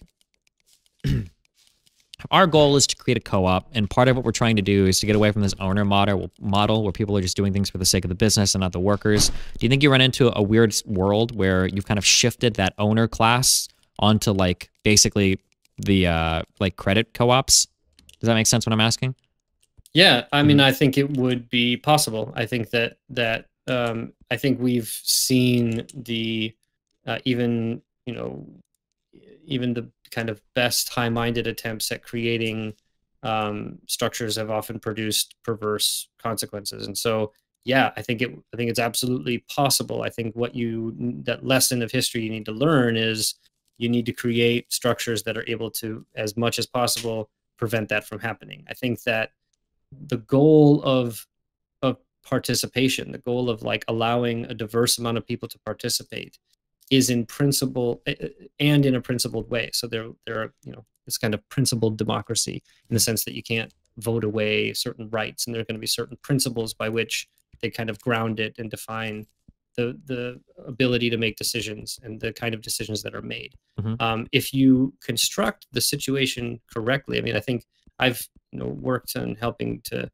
start several co-ops, and one of the biggest and most difficult parts is creating the bylaws and thinking about all of these different, potential pitfalls and things you want to avoid and all this kind of stuff. But you can do it in a very, proactive way that is able to try to at least think about the possibilities and ward against them. But there's also this notion that there's got to be flexibility in these organizations, and there's got to be the ability to say, like, this isn't working and we need to change this. And as long as you retain a kind of democratic participation principle, it is a kind of, again, axiomatic claim, I would say, for me, that the results thereof are going to be at least more socially oriented. I'll refrain from saying something like better, mm-hmm. but they are at least going to be oriented in a way that is not simply for the purposes of maintaining power, like maybe we saw in the Soviet Union or Ducey in China, but more for the purposes of actually fulfilling the mandate that they have.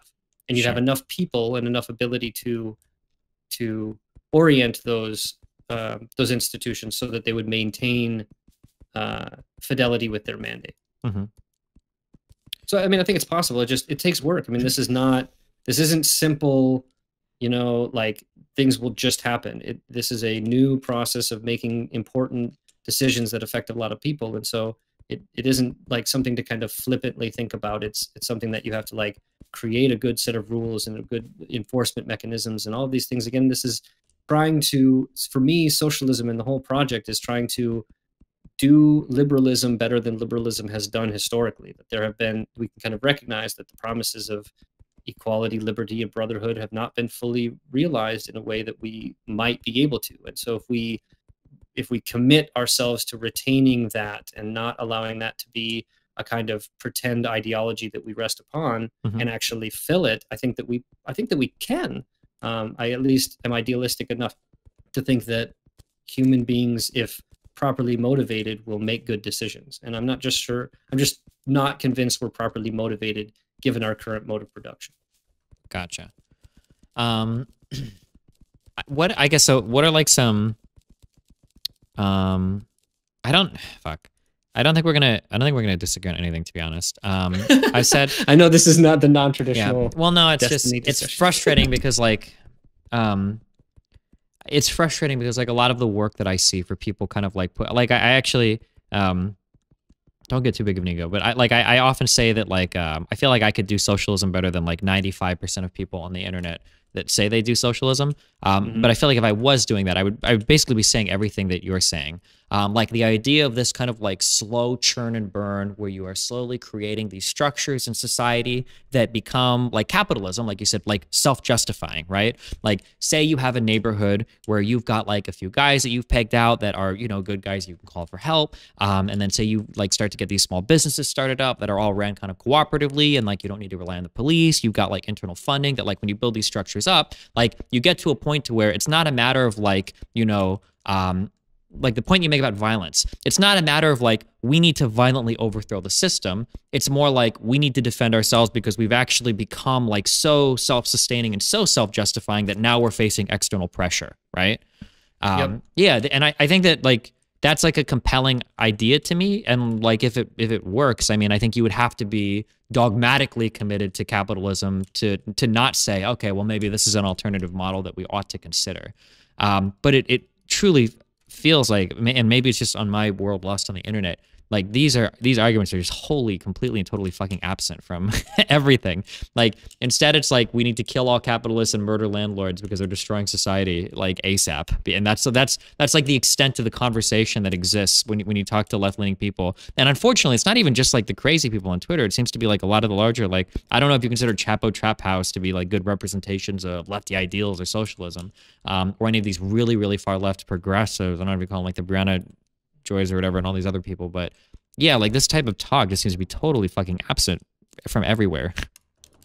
Yeah, I don't disagree with that. I think that you know, obviously, I think those podcasts and things like that have a lot more play than mine does. I think that like, I mean, it's, a few people have said it in the chat too. Like, I can be very long-winded. I think these are complex topics that need quite a bit of explanation. They do not fit very easily in the kind of Twitterverse and you know, hot takes and quick things like that. This is really important to think about in a kind of deep and meaningful way. And I don't think Twitter fosters that kind of communication, and I don't think that a lot of people who are using that as their primary vehicle for even discussing it or making inroads with people who don't agree with them are like that. It's a very successful kind of project. I think. Yeah. Again, the most important thing that we can do is to like organize actually existing people. And that, for me, I mean, the subtext title of my podcast is like a podcast for the rational left, because I have a difficult Bible in many ways, the kind of postmodern aspects of the left that sort of frustrate me, because I think that they distract a lot from the problems. And, you know, I'll take the kind of view, throw it out there. Be curious what you think of the idea for me that I don't know if you saw like the CIA advertisement that is all like, you know, kind of a woke imperialism. Like, we employ women at the CIA, aren't we cool? Like, we don't do anything wrong. And I think that there's with social issues like racism, homophobia, sexism, these issues that have become, you know, part of the discourse in a different way than they have previously, I think are not going to be fixed or not, are essentially not solvable under the current economic base that we rest on. That there's a fundamental sort of, again, class difference between people who own and people who work at businesses and in the means of production that help to sometimes create, sometimes overblow, sometimes I think exacerbate potential tribalist kind of divisions that we humans tend to do without much prodding. And so I think it is my view that something like racism will not be sort of curable, for lack of a better term, under the current system. So in my view, a transition away from capitalism is a necessary but not sufficient condition to addressing some of these like social ills. And so I would consider myself an anti-racist, but I'm an anti-racist in the sense that I am essentially a sort of socialist first, because I think it's only in terms of a new economic paradigm can we even begin to address some of these horrific social ills. Sure. So, okay. So this is something that that I would push back on, and I'm kind of curious. I think, so broadly speaking, in terms of how you've identified like your goal for social progress and everything, I think I generally agree that it's like a good thing to try. So something that this kind of comes with my amoral analysis with like what economic systems tend to do. So one thing that I like to look at a lot, I think, is racism, because this is a really common claim that I run into with a lot of people that will say like, oh, you know, like capitalist systems embolden racists, or they empower racists. This is one of those like transactions where I kind of see capitalist systems as making no statements on racism, but rather they would just push whatever generates like greater profits. So I would view that at one point in time, I think that racism was very much like a money driver, not just racism, all sorts of bigotry. Like you don't want like gay people kissing in a TV show.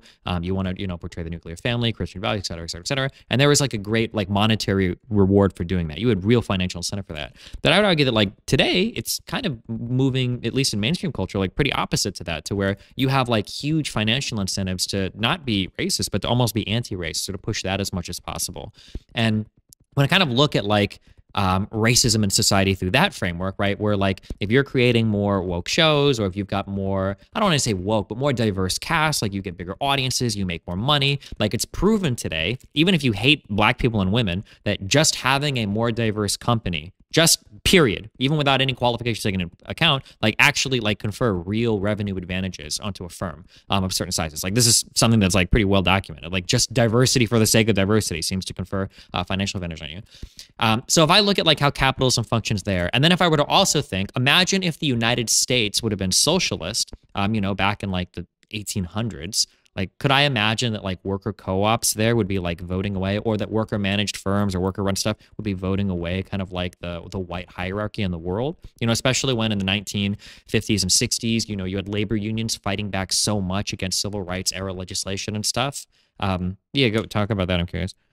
Yeah. I mean, well, so I think there is an inseparable tradition of kind of anti-racism and pro-feminism and things like that within the larger sort of Marxist movement, that I think that there is the notion that the project is mass liberation, that while the main focus of, in some ways, like the kind of here and now is the emancipation of the working class from sort of capitalist exploitation, that this is, there's a great band, Propaganda, they're like from Canada.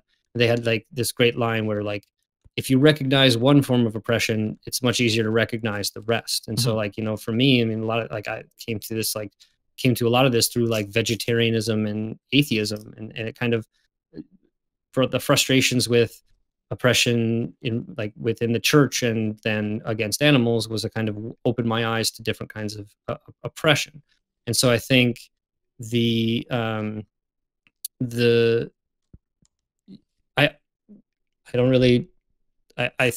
think that you would have, I'd like to think, and maybe an idealistic, like the idealist in me is saying this, that because there is a focus on the kind of general participation of everyone in these projects, there's a built-in anti-discrimination principle that is a genuine anti-discrimination principle. Like, you know, the current anti-discrimination structure reinforces what you might call structurally racist issues, right? So if you start from an unequal position and then you demand non-discrimination, there's like you have difficult time doing some kind of restorative justice process, because that will entail a kind of discrimination, right? So this is the issue with affirmative action that a lot of conservatives will critique, that, oh, this is like conferring a kind of unfair advantage onto quote unquote historically marginalized people.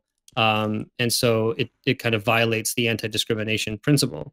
And so you have, I think, within the larger project of creating a genuinely democratic society and institutions that are principally democratic, one of those principles is that you won't discriminate. That if we're starting from a position of genuine participation and a relative sense of equality, because like even part of my answer that we haven't gotten to in terms of like a socialist society too is going to have some kind of government or quasi-state structure that's going to ensure the production and distribution of basic goods. And so if we kind of assume that there is this notion that the basic necessities of like at least Maslow's basic hierarchy are taken care of, that's a situation in which the incentive structure to marginalize other groups is highly disincentivized in a way that may make it sort of weird to, like, it would be weird to do so. And so this person who suggests like, hey, I think we should like prohibit Black people from being in our community, everyone to kind of go like, what the fuck are you talking about, Joe? Like you're talking nonsense. You know, I think it would just be kind of in some ways taken for granted. Whereas if we're looking at the process in the current paradigm, this is a long drawn out process that takes, you know, generations of very slow and arduous change, while, you know, there is a non-negligible number of marginalized people are being killed by the police and specifically oppressed. And I mean, there's still money to be made by fostering tribalism and racial division and things like that are still highly useful for the companies. So there may be in some places a disincentive towards overt forms of kind of discrimination and racism. There is still enough of an incentive for it to be a pretty recognizable feature of our society. Okay. I would hope that would be the case, but obviously this is still a bit theoretical. I guess, yeah, because I think, unfortunately, as far as the US goes, the best kind of comparisons I have are labor unions. And I don't think that their track record on like environmental issues or on like race issues are very good. Like I wouldn't want to put that as like... they're not. And I think that a lot of that, interestingly enough, coincides with the decommunization of the CIO in particular. Because I mean, when the AFL and CIO merged, that was essentially the kind of moment of gutting the socialistic labor movement that the Communist Party and other groups had done a lot of work to sort of organize, and particularly in the South and particularly with Black people. And so I think that if you look at labor organizing from groups like the IWW and from the Communist Party in the 30s and things like that, much better track record on racial integration and those kinds of things than any other labor unions. I think the IWW is, if not the first, definitely the biggest one that it had existed that had integrated unions, you know, in the teens. So I think that it kind of depends on, you know, labor unions can also be very helpful for the capitalist system. I think labor unions, we had an episode on this on All Things Co-op where talking about the differences between co-ops and labor unions. And I think labor unions for me are a kind of step one at organizing workers together to create some kind of employee organization. But the real goal is ultimately to not have to bargain with somebody who's extracting your surplus labor, but ultimately to be able to make the decisions about what people are actually doing. Yeah. You know, and so that those are different kind of desires and different goals. And so a worker cooperative has a different interest than a traditional labor union.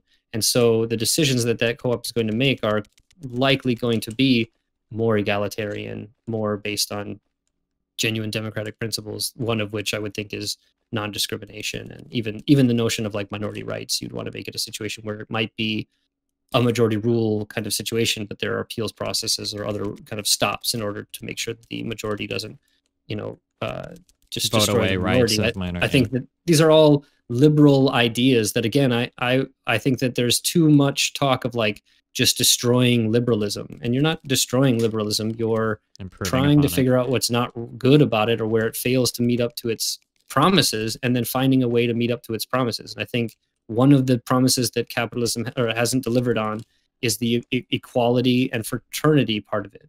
And depending on how you define liberty, those aspects. And so if that was the main cry in terms of the ideological or philosophical justification for the French Revolution and the move to like bourgeois liberal democracies, then its corresponding economic system is not built on the same structure and the same ideology. And so the very kind of quick like way of describing it is just making sure that there's democracy at the workplace, and that there's principles that if something affects you, you should be able to have an effect on it in terms of your voting ability or some kind of decision-making process is kind of necessary in order to live up to the actual expectations of the reason we got rid of feudalism, but also so that we can, in like talking about your perspective, genuinely get a better standard of living, finding a way that makes us all feel like we can get everything that we need, that our decisions are not being based on fear of losing the means by which we can eat or house ourselves, and not having to rely on some faceless bureaucratic institution when we get in a situation like that, but to just have the genuine social security enough where the basic needs are provided for us and that we can genuinely democratically participate in our lives where they are affected. And I think that, so again, that's the combination of the moral argument with the economic argument, that I think that you can easily understand how you could still get high degrees of production in a larger context of greater amounts of participation and a kind of more genuine ability to feel connected and engage in social enterprises and social projects that are not going to potentially cause you to live in poverty if they don't work out. Mm-hmm. And so I think all of that's possible. I think that there are certainly problems and issues that you'd have to work out, but in a very general sense, like in his book, Understanding Socialism, Rick Wolff defines socialism as a yearning to do better than capitalism. That's a fucking broad definition. I'm not sure that that's a super useful one, mm-hmm. but the idea is that at the minimum thing that connects all socialists, and this is a point he didn't make and should have, is that we're all just trying to do better than capitalism. Sure. Maybe some of us think that it's going to come through social democracy, and maybe others of us are thinking that it's going to come through, a more important change and a larger change in terms of, other aspects of the society. And that's where we kind of come down. But I think that if you're not talking about ridding ourselves of this ability for individuals to essentially like exploit the labors of other people or to extract the surplus value from other people's labor, then we're not going to do much better than capitalism. We're going to have a hard time genuinely dealing with other inequalities and inequities in our society. And we ought to focus on the base of our society, which is our economy, and do it in the way of trying to do it in a way that is as least disruptive to the quality of life that people have. And I think that we can do that by genuinely organizing individuals towards the project of growing cooperatives that could be the next institution of economic production that will give us the results that we want and the sort of freedom and moralistic things that we all kind of, I think, do want and do smuggle into our economic arguments. Sure. Yeah, I mean, I guess like generally, I don't think I necessarily disagree with you. I'd just be interested to see how some of this played out. Yeah.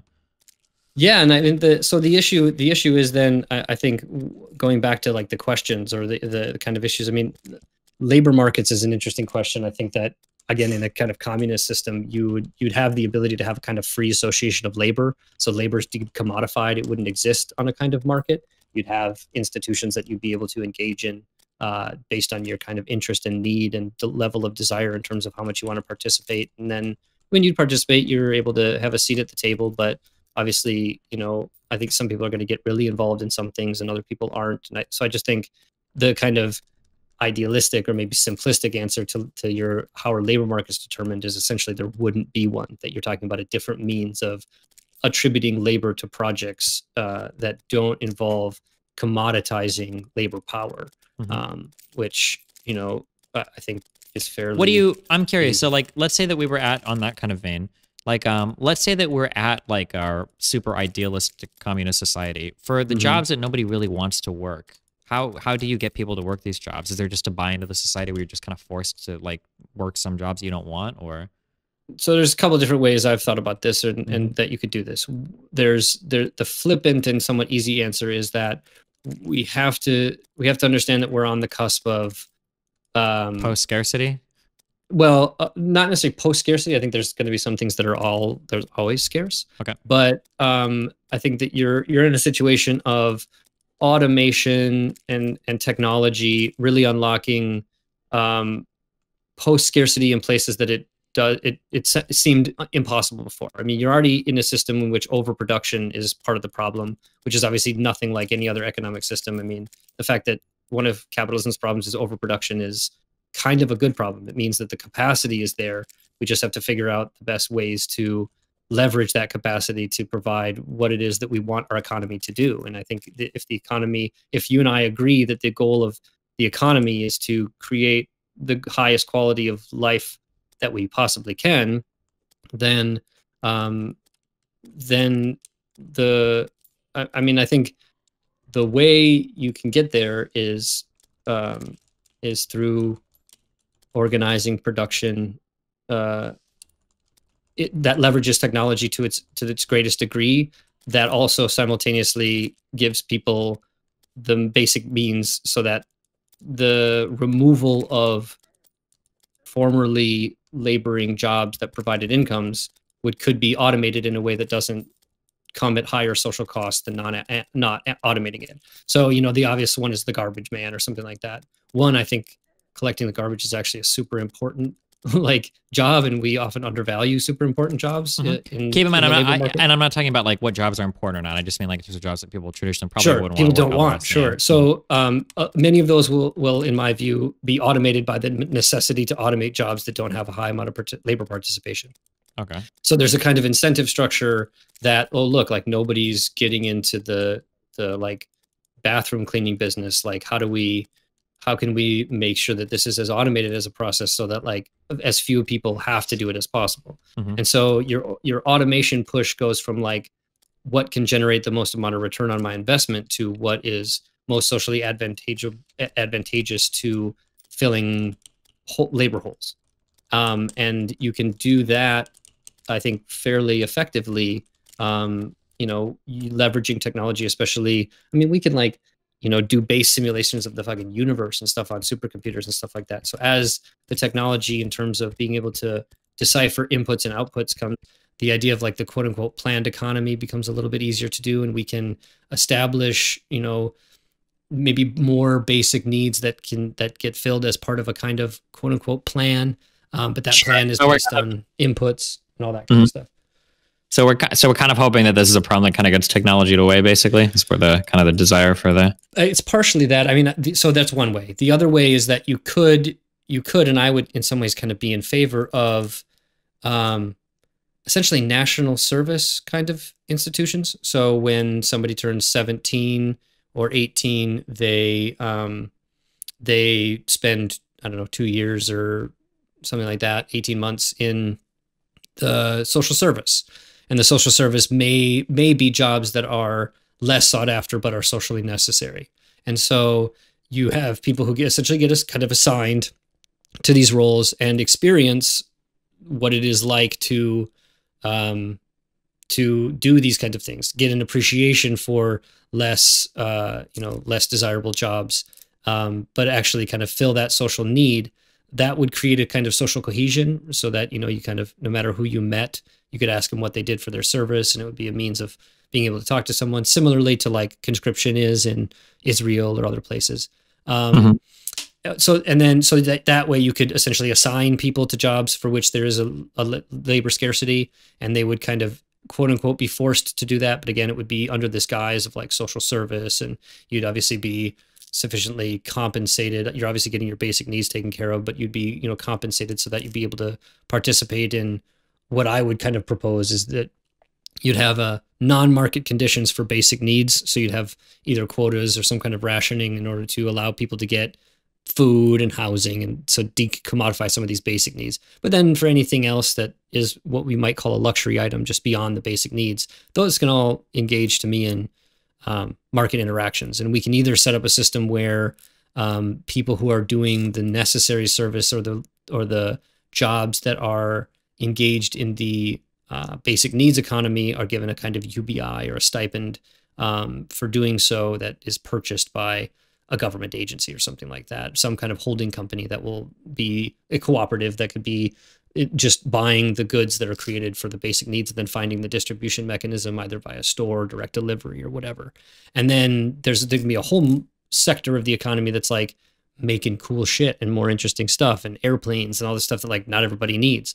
And those can be subject to kind of market conditions in terms of trying to find price values and thinking about investments and judging demand and these kinds of things that are, again, traditional things that I think you are familiar with and have argued for, and in a way that I think you could use, because I still want to harken back to my definitions of capitalism and socialism being modes of production and not necessarily modes of distribution, because I think the distribution mechanism, I'm fairly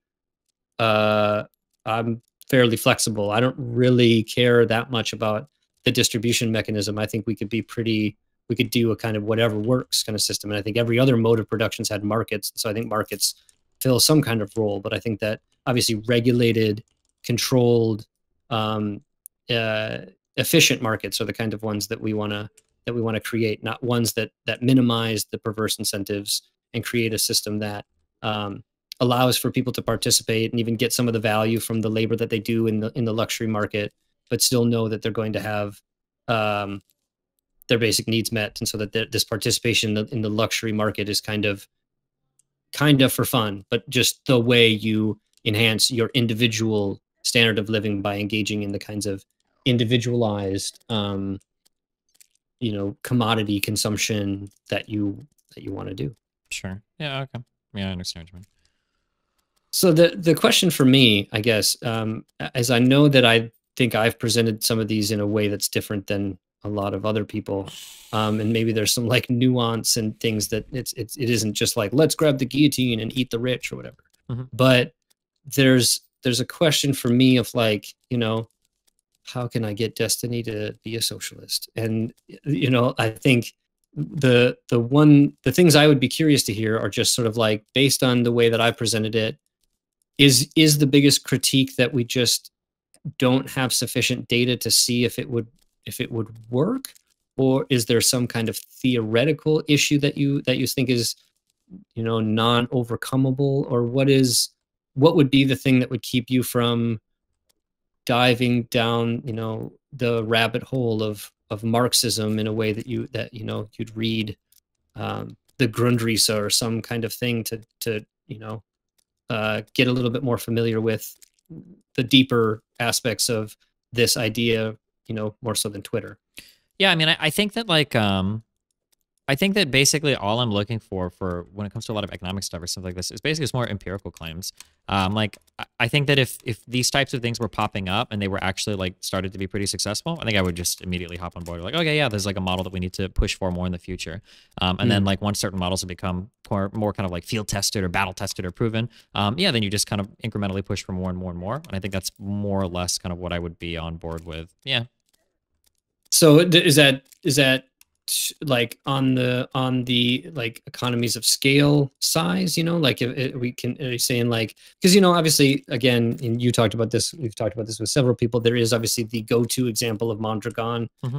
There are existing cooperatives, and there are think tanks like the Democracy at Work Institute and the Democracy Collaborative who do studies and do kind of pretty social science rigorous examinations of how co-ops do in terms of whatever, different kinds of KPIs and stuff like that, and they're kind of doing that empirical work. And so I'm wondering kind of if we're already getting examples that this is working, at least even some ways on the small scale, is it just a kind of, I want to see a Walmart level cooperative and I want to see it exist before I'm on board? I mean, like, I'm already on board with what works. So, like, for instance, like, it's just like pushing things more and more to the next step. So, like, right now, I'm familiar with the idea that co-ops in some sectors seem to work pretty well, but there are some challenges for co-ops, some pretty big challenges. Like one being raising capital. Is it just? It's a really, really, really big deal for a lot of co-ops. And then something I'd be interested in is, I wonder if we had for at least some while, like, preferential loans for people starting co-ops, right? Run that experiment for a while, see how that goes, see if we get more and more, see if co-ops work better in some sectors, or done in other sectors, or if they've got access to more capital. Like yeah, when that stuff starts happening more and more, I think that would be cool, basically. Are you familiar with Kirsten Gillibrand's Main Street Employment Ownership Act? No, why? What's that? So they tacked it onto like a defense spending bill, but it had pretty high levels of bipartisan support, which basically all it really did was task the SBA with creating a kind of some loan designation for co-ops or something. Well, it specifically said that it was designed. It was supposed to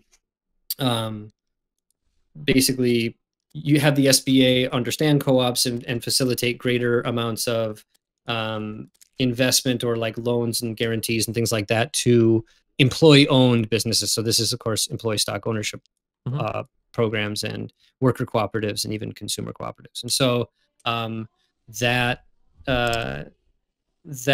like sounds like a good, like that's like for a lot of us in the co-op community, it's like, oh right, fuck yeah, like this is cool. Like this is something that like is really on board. The problem was that the SBA got it, and it like their loans demand a single source of guarantee. So the rules are set up so that like if you have a diversified ownership structure in terms of the cooperative, and there's not like a single designee that can be sort of responsible be like the from the guarantee. SBA perspective, they won't give the loan. And so like the SBA was just so unfamiliar with the cooperative structure that it couldn't even implement the one piece of federal legislation that there's been. And so although I imagine, to be fair to the SBA, that type of guaranteeing of a loan must be a fucking nightmare. Because like I'm trying to imagine that, like, let's say for instance you have a co-op of 10 employees, and let's say they default on that loan. How do you even begin to extract your defaulted people? Like, let's say for instance, like I can think of like 5 challenges immediately. So let's say that you've got varying levels of net worth to each of them. Do you go after each of them for equally like the same amount of money, or is it proportional to their wealth, or is it equally the same amount of exile, equal share in the business? What if like 2 of them can't afford it and 2 have to declare bankruptcy, but the other 8 don't have to declare bankruptcy? Do you shift the burden onto the other 8, or are 2 just allowed out of it? Or like there's like, yeah, like I can imagine the challenge, not to say that the SBA shouldn't try to figure out something, but that sounds like it would be, I'm trying to imagine if you give a loan to the co-op, how do you recover your money if it doesn't work out? Yeah, I mean, well, to me, there's a kind of similarity in terms of it's not exactly the same, but we've dealt with collective ownership of businesses. Like we have structures that are able to do that. I mean, the corporation itself is essentially a model to do this. And so I think that there are, like, I totally agree with you that given this state of things right now, there are serious challenges to that need sufficient energy to figure out. Sure. Also, the issue real is that quick, the current paradigm is one that doesn't incentivize that sufficiently. Yeah, I understand that, but real quick, so in terms of like businesses are able to do that right now, kind of, but really what we're talking about is startup capital. Startup capital usually comes in the form of like, I own part of your company, like I have equity, like ownership equity, or it comes in the form of loans that are personally guaranteed, right? So like a lot of people will take out a loan against like their house to try to start a business or something, right? Even if corporations have similar capital raising things, the guarantor, I think of the loan, the guarantor, is going to be more clearly defined because you don't have 10 people splitting kind of like the the loan or whatever it's going to be. Yeah. It's perfectly possible, though, for the SBA in consultation with a cooperative that would be applying for a loan to essentially discuss with the cooperative different bylaw modifications that would, if it doesn't already allow it, to have an already existing structure for how to handle these kinds of things. I mean, so the process of creating bylaws for a cooperative is significantly different than it is for like a traditional business, because you're thinking about all of these different things and you're involving a number of different people, and it isn't just like somebody sitting down and saying like, I own this business and I'm going to be the one that's in control of it and I'm going to take all the risk and that's how it's going to be. So like there's this huge discussion aspect of like, what is the structure of our cooperative even like? How do we distribute dividends? Are we going to give people wage? Like all of these kinds of like important questions. And so it isn't impossible for the SBA to say, look, in order to get an SBA loan or a loan guarantee or whatever, you have to have in your bylaw provisions that, you know, an explanation that is sufficient for the SBA in terms of what happens when an SBA type of loan is defaulted on. And so that would necessitate the cooperative to have a general assembly meeting or have some kind of, you know, board meeting that would discuss that. And if they approved it, the SBA would give the loan. And if not, the SBA doesn't have to. And so these are, so like, I agree with you that there are problems. They're not insurmountable. They're just tough. Yeah, sure. But these are not insurmountable problems by any stretch of the imagination. I think these are all kind of, we can identify what these are, and then we can put our wonky brains together to try to like figure out what the right policy is. But the larger kind of issue is that it just in general, we're talking about a capitalist mode of production. And so while that mode of production allows for cooperatives to kind of exist, again, that superstructure that exists on top of the base economics dynamics is one that is oriented towards maintaining and supporting that mode of production. And so when you're attempting to create a new mode of production or utilize a new way of doing things within the confines of that previous system, you are at a significant disadvantage, and you are going to be at a significant disadvantage until one of two things happens. One, you gain so much economic power that you outcompete them, or two, you gain so much political power that you can change the rules to orient it towards your mode of production. And I think that the smart approach, or the way that you really think about an ultimate like revolution to get us towards an economy that is geared towards cooperative ownership of the means of production, is going to be both of those together. You won't be able to do just one. So you can't just do co-ops. You can't just like, I'm just a co-op dude, I don't care about socialism or politics. And you can't be like, all I care about is politics and revolution, and that's what I care about. Like, you need to do both. And if you don't do both, then to me the project is sort of doomed from the beginning, because again, none of these problems are insurmountable. They just take some necessary political will. Sure. And so that's why, to me, like, the questions of like, where do you organize and how do you organize and do all this kind of stuff is much more nuanced and difficult than like, I'm going to go on Twitter and say, fuck the rich. It's about like looking at the current existing political parties and the political dynamics and saying, what can I do in, you know, right now? And I think for me, one of the reasons I put my weight towards cooperatives is because it's something we can do right now. This is allowed in the sort of capitalist system, and we should take advantage as much as we can, move the levers as much as we can, but we're not going to unless we can gain sufficient political clout, and we're never going to do that without, you know, engaging with a political party. And I think that that's probably DSA. And so for me, that's, you know, it's like I have this podcast and I'm trying to organize within DSA to move us away from being the left wing of the capitalist Democratic Party and towards being a genuinely like socialist party that wants to help co-ops and change laws that are able to grow co-ops so that we can grow that society and that we can gain elected office and we can implement even some social democratic policies that would make people like us, you know, and we could hopefully move the ball forward and create a dynamic in which cooperatives could compete with capitalist enterprises on at least a more equal playing field, such that I think that if they were able to do that, they would likely win, and it would likely at least be able to compete on the same level, if not have better outcomes. And I think that that might be a situation where people like you would be more convinced that a new society and a new economy based on cooperatives was not only possible, but is in some ways the affirmative thing that we should do. Sure. So it's like this. So all in all, like again, this is not, I guess, the traditional destiny debate where there's like acrimony and things like that. But it's the kind of frustration I have with hearing some of the discussions that you have is maybe the dismissiveness by which you take some of the interlocutors, even Rick. And again, I don't think Rick presented the same arguments that I've done here in his debate. I think he would agree with many of them, but didn't obviously present it in the same way. But it seems that there's a kind of maybe there's a disdain, maybe there's like a just a frustration with the lack of like kind of genuinely thinking about these things. But I think it's more it's the double pronged thing. It's the relentless attacking of and shitting on of liberals combined with just a total inability to engage with any subject matter at all with your own idea, not you particularly, but like of the person arguing of their own ideas, of their critiques of capitalism. They don't understand their own systems. They don't understand capitalist systems. They seem to hate liberals and want to shit on liberals, but it seems like they have a hard time sometimes even differentiating themselves from liberals. That type of thing is just very, very, very, very, very frustrating to me. Can you see how liberals are frustrating for somebody who has the perspective of wanting to do better than capitalism and seeing the kind of like constant support of capitalism? I mean, you know, the sort of famous Nancy Pelosi saying to the kid who asked, like, you know, what about socialism? She said, look, we're capitalist, and that's like all there is.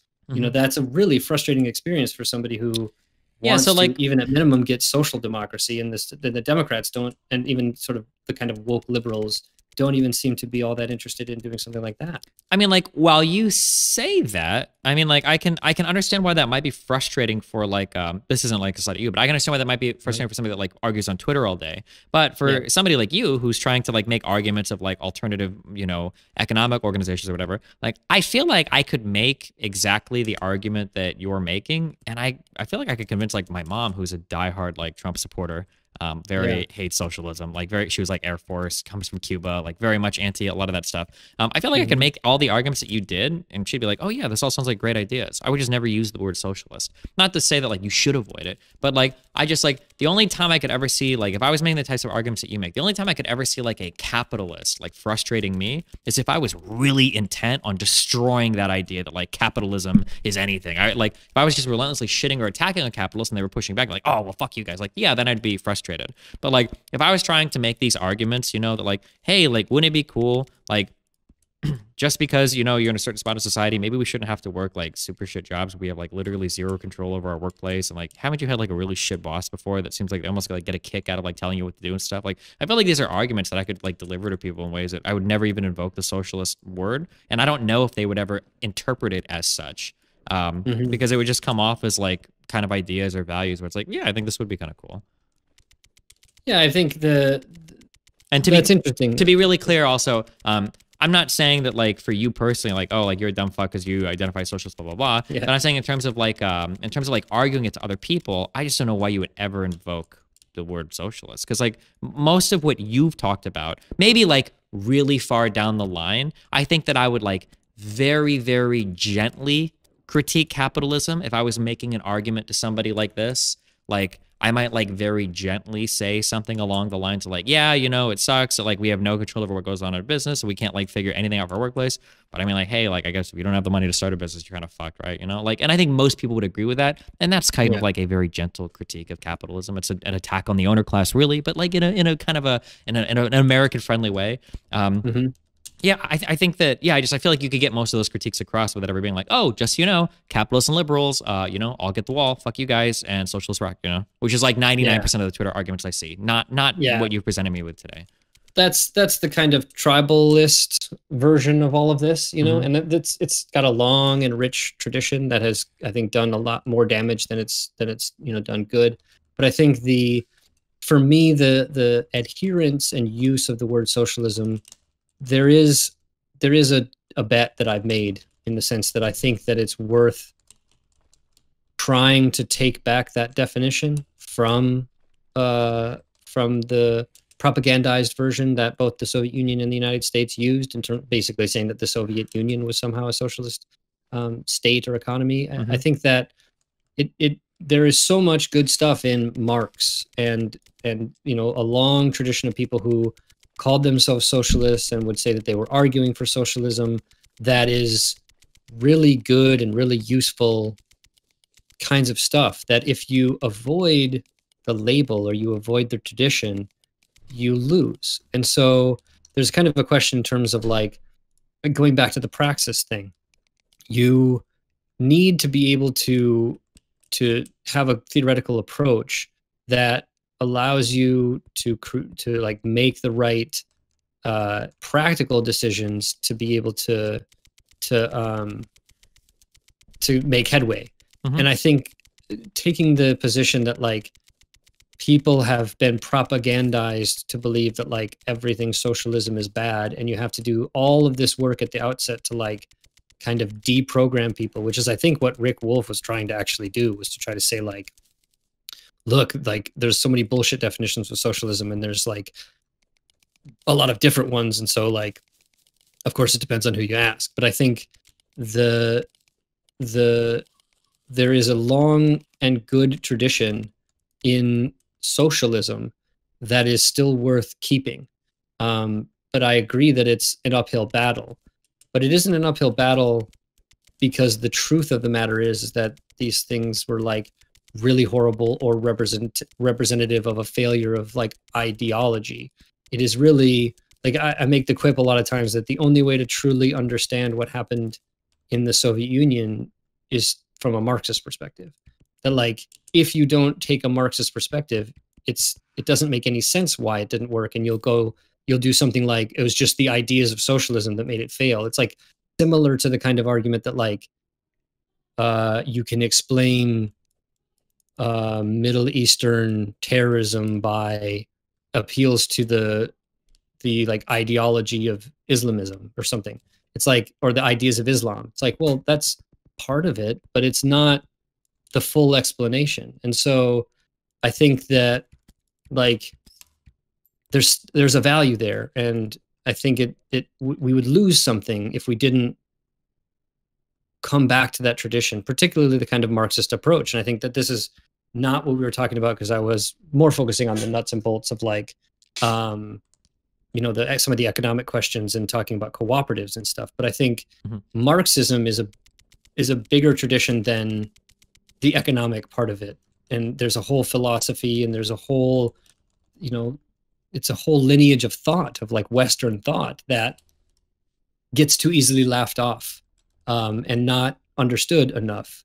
And do you think like, so, because I understand what you're saying, and I'm empathetic towards what you're saying, but at some point, it's like the you know, like the swastika used to be a symbol of peace. Like, is it worth it, like, ever trying to reclaim that? Or is it just like, you know, fuck this. Let's just do something different, you know? That's kind of like, I guess it's kind of how I view it. And maybe because I try to think, especially if we're talking labels, more often than not, we're talking like political practicality or pragmatics, right? Because in an academic sense, we can say and discuss whatever we want. Like, the labels aren't necessarily that important as long as we get our facts straight in the beginning. It's whatever, right?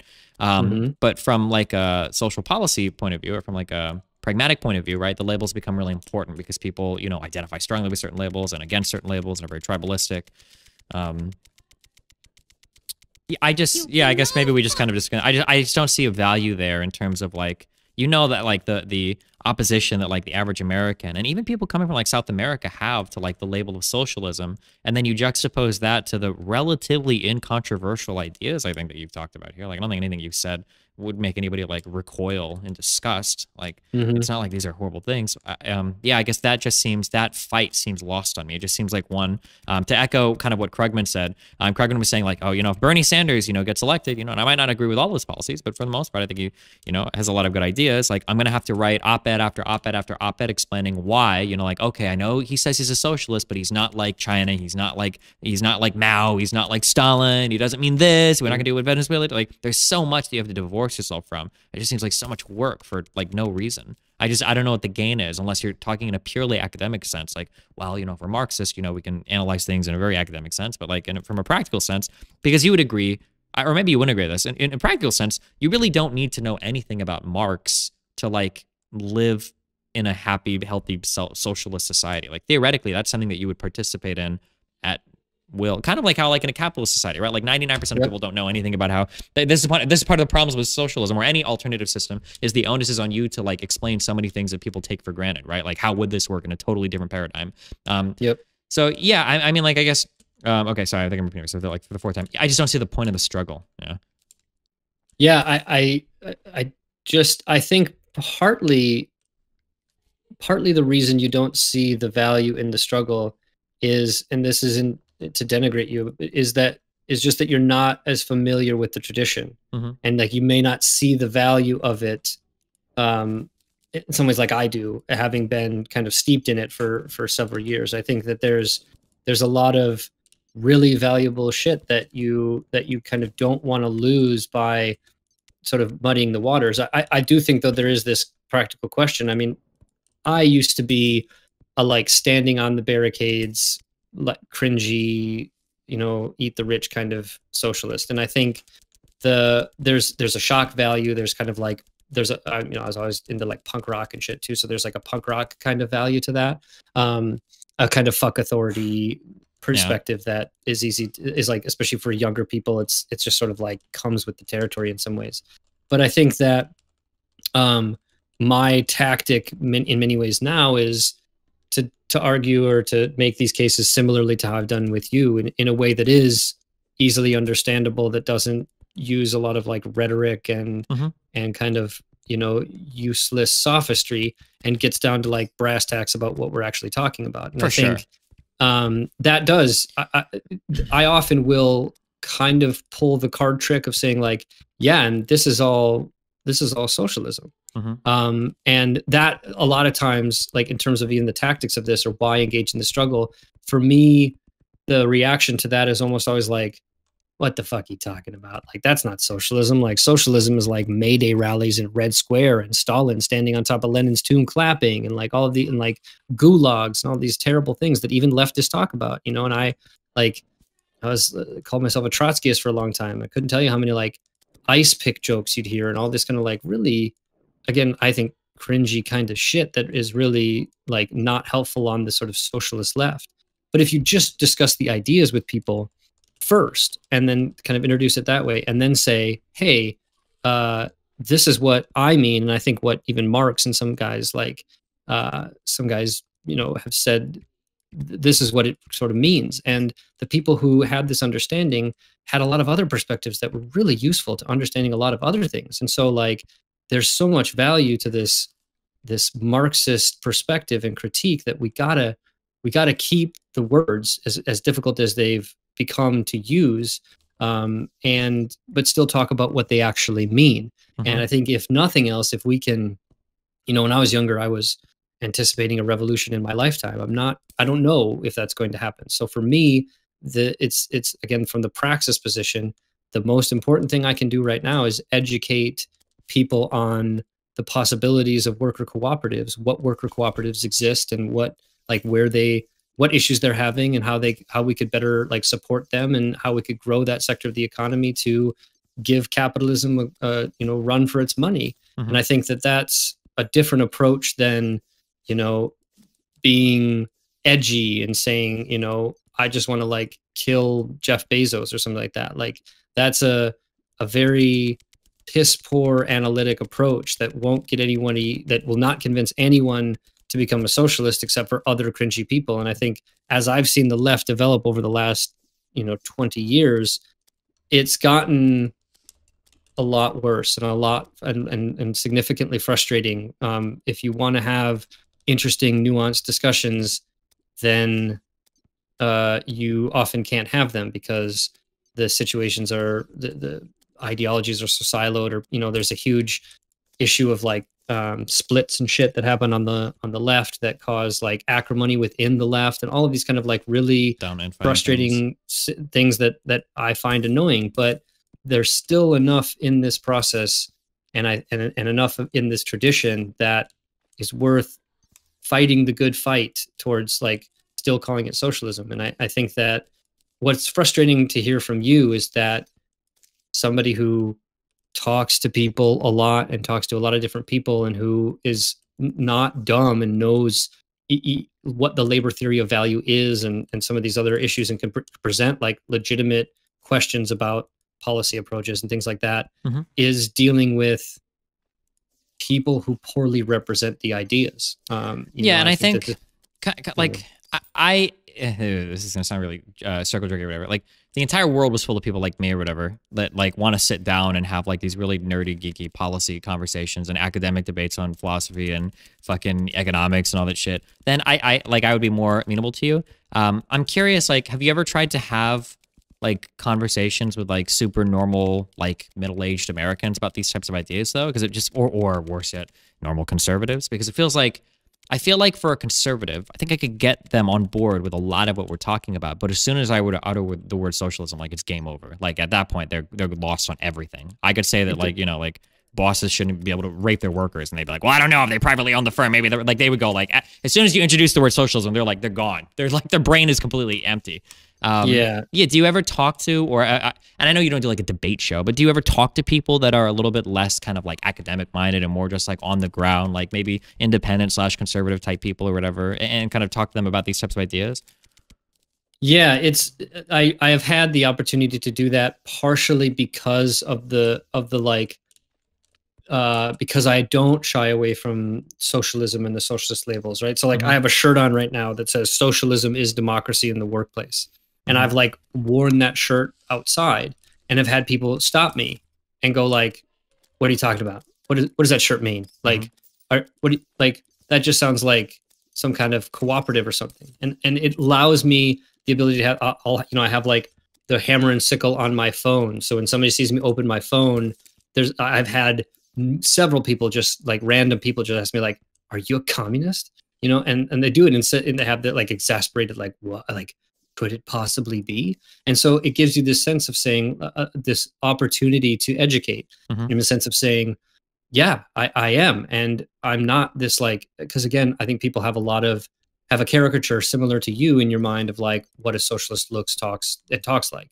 And I'm not saying that it's necessarily an untrue caricature. I think it's a true caricature in the sense that like there are a lot of people who sound like that and talk like that.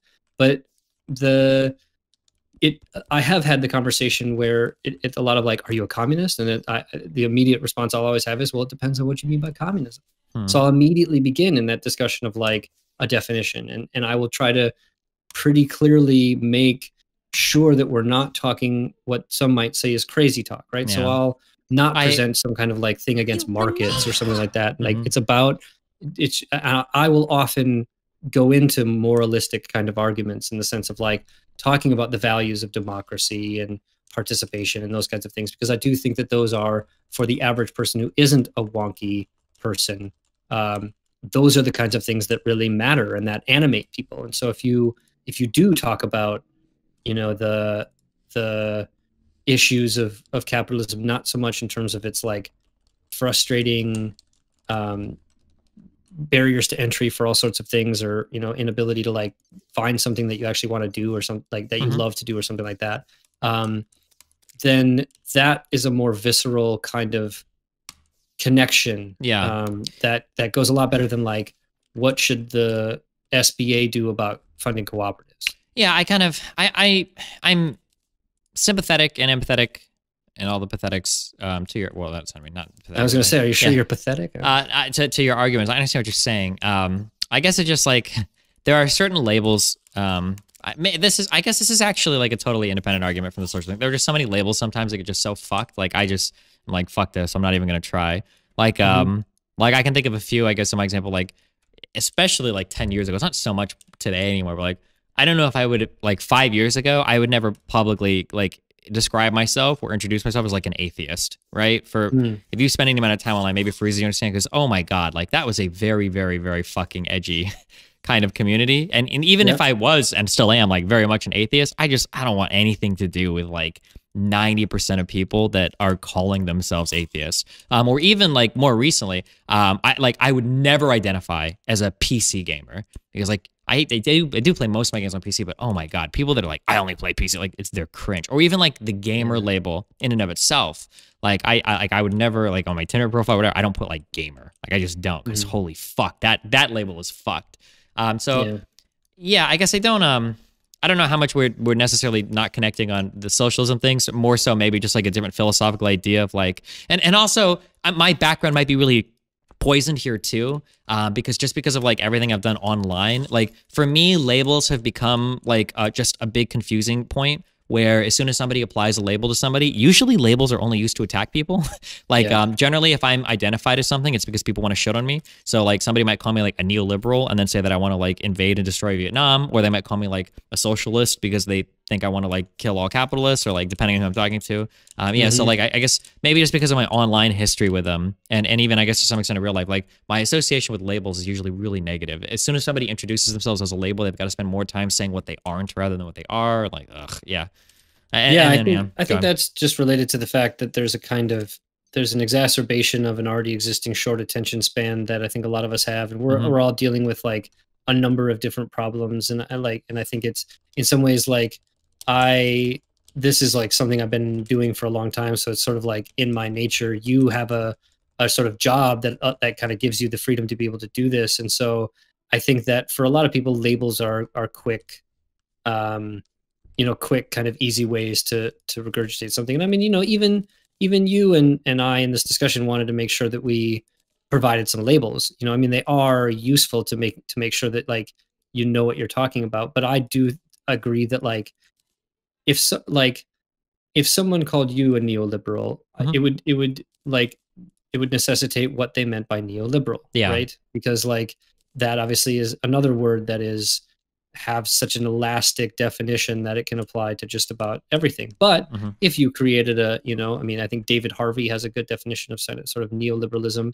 It would depend on, then we could make a kind of educated review of your adherence to certain sort of philosophical positions within the Washington Consensus or something like that, right? Sure. You could do that, but that's hard. Yeah, and then like 95% of people that will attack me with the label neoliberal don't even know what the Washington Consensus is. So it's like, okay. So it's like if I get called neoliberal, depending on who it is, it's either like a really big compliment because like, oh, he's like he's not a socialist and he wants a big welfare state and he's like kind of based on his like foreign politics. And then other people say like, oh, he's a neoliberal. He wants to like roast Vietnam to the ground. He hates poor people. It's like. And yeah, I see that use with basically every not every liberal, every label just gets, I don't know. Maybe so, again, it might be my position online. They're just so abused and ugh. It seems maybe ironic of me to ask, given the fact that you're like saying that you don't like labels, but like, if there was, I'll put it this way so that you don't have to do a label, but if there was a social democratic party in the United States, so let's say there was like a Labour Party and a Lib Dem party and a Conservative Party like there is in the UK, and you had the ability to vote for what one might call a kind of traditional classic liberal or even neoliberal party like the Lib Dems, or a more kind of progressive labor-oriented political party, would you vote for? Which one would you vote for? I feel like I would solidly line up with what most people consider to be like Soc Dems across like Scandinavia. So like Sweden's like Social Democrat Party, which I think is their largest party. I think I would like pretty accurately line up with them. I don't think I would line up necessarily with most like far left labor parties. Although I probably agree more with them than any of like the right parties. But yeah, I think I would be like I think like I'm most accurately probably described as a Soc Dem, but I have a bit more controversial takes on foreign policy things, so that's where some people call me neoliberal. But yeah, I think I'd probably largely line up there, like kind of like center left in most European places, or at least in Scandinavia. When you said controversial positions on foreign policy, that would make you not considered a social democrat? So it's hard to say, but at least in the U.S. and at least on Twitter, most people see. I think you can be a social democrat and still have kind of takes on foreign policy, but I've seen a lot recently, especially online, that if you're a social democrat, it means that you are 100% like almost like an isolationist when it comes to foreign policy. Like America needs to pull back every single military base. We need zero military presence anywhere around the world. Nothing anywhere. Nothing with Israel. Nothing with literally any country ever. We need to move on. So if like, and sometimes that becomes like the testing ground for like a lot of Soc Dems in terms of like if you're imperialist scum or not. So, but I think that's kind of like a one-dimensional view of foreign policy. So I don't subscribe to that. Yeah, I mean I mean, as somebody like I studied international law at law school, and so the question of like international relations and things like that is of particular importance. And I think that's obviously outside the scope of what we plan to talk about. But it's like, I'm fascinated by, because for me, if I asked myself that same question, like if there were those three parties, I wouldn't consider myself a social democrat, but I would definitely vote for a social democratic party.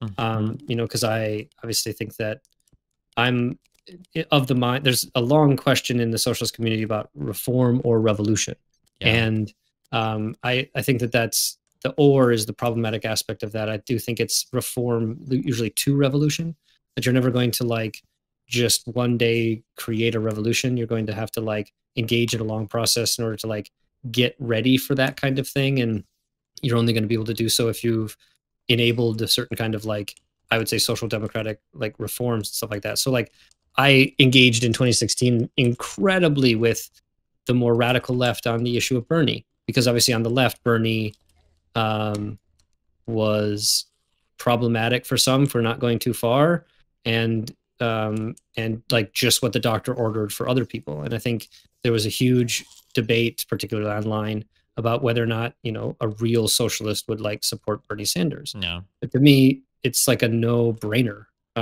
You obviously want the situation to improve for people. And so if it's not socialism or bust, it's, like it's reforms on the way. I think that there is a kind of significant difference between a Bernie Sanders and a Joe Biden kind of approach. I'm not sure that Joe Biden is really all that interested in creating a genuine sort of social democracy. But so I think that there are legitimate issues one may have with the Democratic Party. And I mean, I didn't vote for Trump, but I didn't vote for Biden. And so I think that's like a defensible position for a socialist or something to take. But I think that social democracy is like good.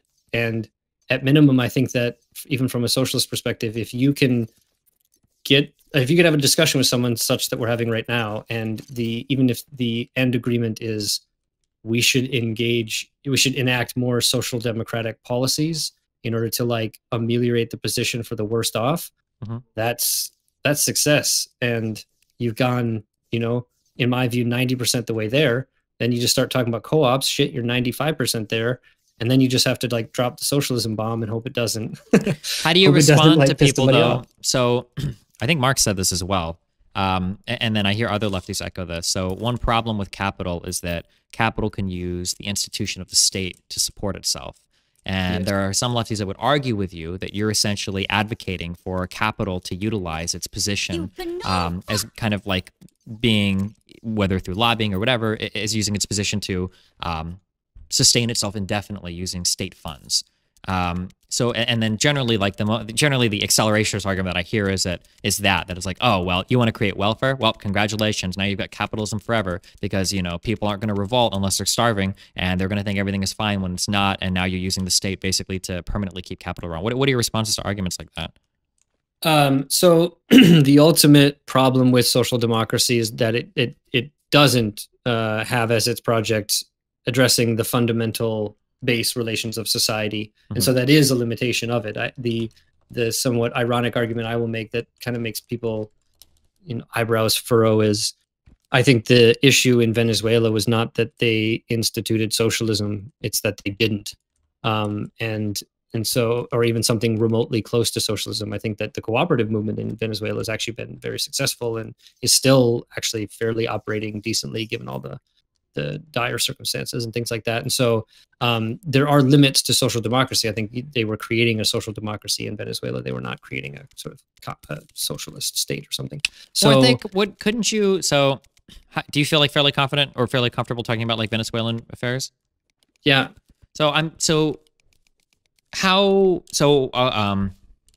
It felt to me like Venezuela thought they could move in that direction. So on surging oil prices, the Venezuelan government begins to expropriate different industries. They begin to set stringent price controls across different sectors of their economy, and they are able to do it for a while, although private businesses begin to dry up. They're not able to figure out anything publicly.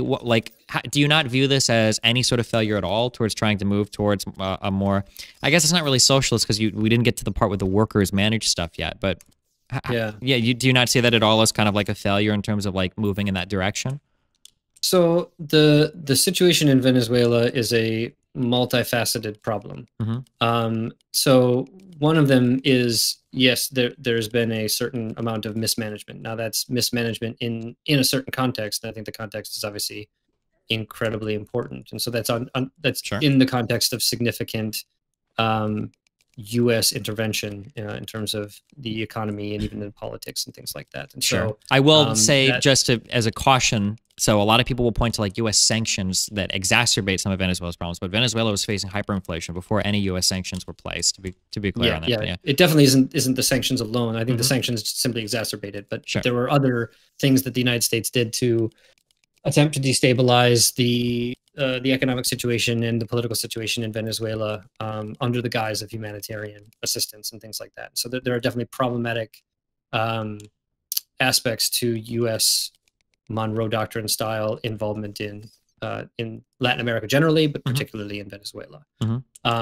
So when Chavez gets elected, the idea is very clearly social democracy. It is using not only oil revenues but natural resource revenues, let's say, to fund investments in social projects that had been underfunded basically since independence. Okay. And so it engages in these different missions that build housing and build schools and provide low cost or no cost housing, schools, food, other kinds of social welfare programs that are, in terms of alleviating dire poverty and dealing with literacy and education, extremely successful. Like they were able to do the things that they set out to do.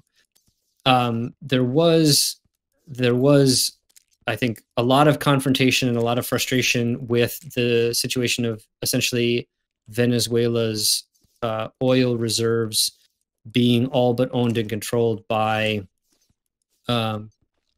private, usually U.S. Corporate interests who have the goal, again, of any traditional business to extract as much profit, and aren't necessarily interested in investing back into the Venezuelan people. And so I think the project to specifically nationalize the PDVSA, the Venezuelan Petroleum Company, was done not necessarily for the purposes of like fidelity to some kind of communist project, but really just for the purposes of being able to better control what you could do with the output that you were getting, and to be able to have a faster and more efficient mechanism to fund the social programs. So there obviously is an inherent problem in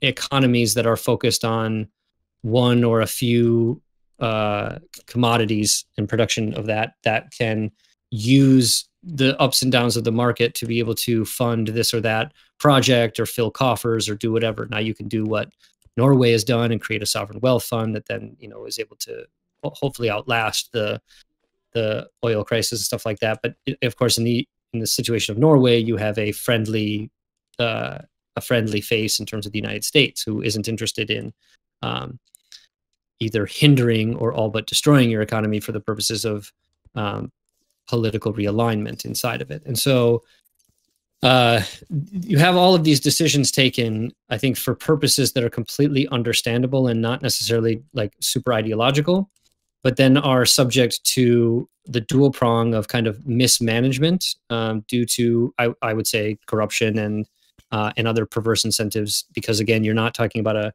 co-op based society or economy or even general participation by the workers of PDVSA, but of just like a kind of managerial group that are beholden to a lot of different political interests. And so it is, again, this kind of lack of introducing what I might call socialism or this kind of cooperative style reforms that gets you the situation of having corruption being one of the problems in terms of the management of the oil and things like that. But in terms of the price controls and things like that, all of these are done for the purposes of alleviating difficult conditions for the worst off. And there was the idea that they would be able to more or less indefinitely cover the cost of doing so via this incredibly lucrative product. And obviously, the advancements in other kinds of energy, the disinvestment from particularly Venezuelan production of oil, oil booms and busts have significantly hindered the process of being able to do that. So at the same time, you have significant meddling in, again, the political process, which these political and economic processes in Venezuela, at least, but I would argue in the rest of the world, are not easily disconnected. And so this political infiltration and funding of an opposition that is, I would say, at least partially fascistic in nature and very much related and like tied to the Venezuelan Catholic Church in a problematic way, and a lot of different things. You just have a situation that is a kind of perfect storm that will create economic hardships for the worst off. And you approach this from the United States perspective with the imposition of sanctions and the desire to have a coup against the kind of resultant attempt to have this anti-counter revolution in the form of the state. You're going to get what we saw in Venezuela, which are human rights violations and an attempt to, again, back to our violence conversation, I think attempt to kind of thread a needle to say what is the level of violence necessary to actually maintain the system against enemies from without and within. And I think that you can be critical of Venezuela's, what crackdown there was. I think all things considered, it was fairly light. That is not to say that there were not human rights abuses, and those should be understood and talked about soberly and things like that. But it is definitely in no way a kind of totalitarian dictatorship. There are definitely shortages and issues, but those projects that Chavez and then Maduro afterwards had put in place are still very much in place. They are still what is getting the social funding. So there are rations that are sending to people. People are quote unquote going hungry, meaning they were not able to have the kind of commodity consumption that they were used to when there was more economic stability. But there's not a situation of like literal starving in the streets and things like that. Like if you need to get the things, you can get it. It's not always easy, and there may be some hoops you have to go through, but it isn't obviously, a genocidal, attempt at destroying a part of the population or something. Sure. Yeah. I've never accused it of such. It just, from a macro level. I've just heard that. That's all. I'm not attributing that to you. But so I just think that in Venezuela, again, the snippy hot take remark is that it's the fact that they tried social democracy and came up to the limits of kind of anti-imperial social democracy. Again, where Norway doesn't have the issue of anti-imperialist, but they are a social democracy with a kind of mainstay commodity.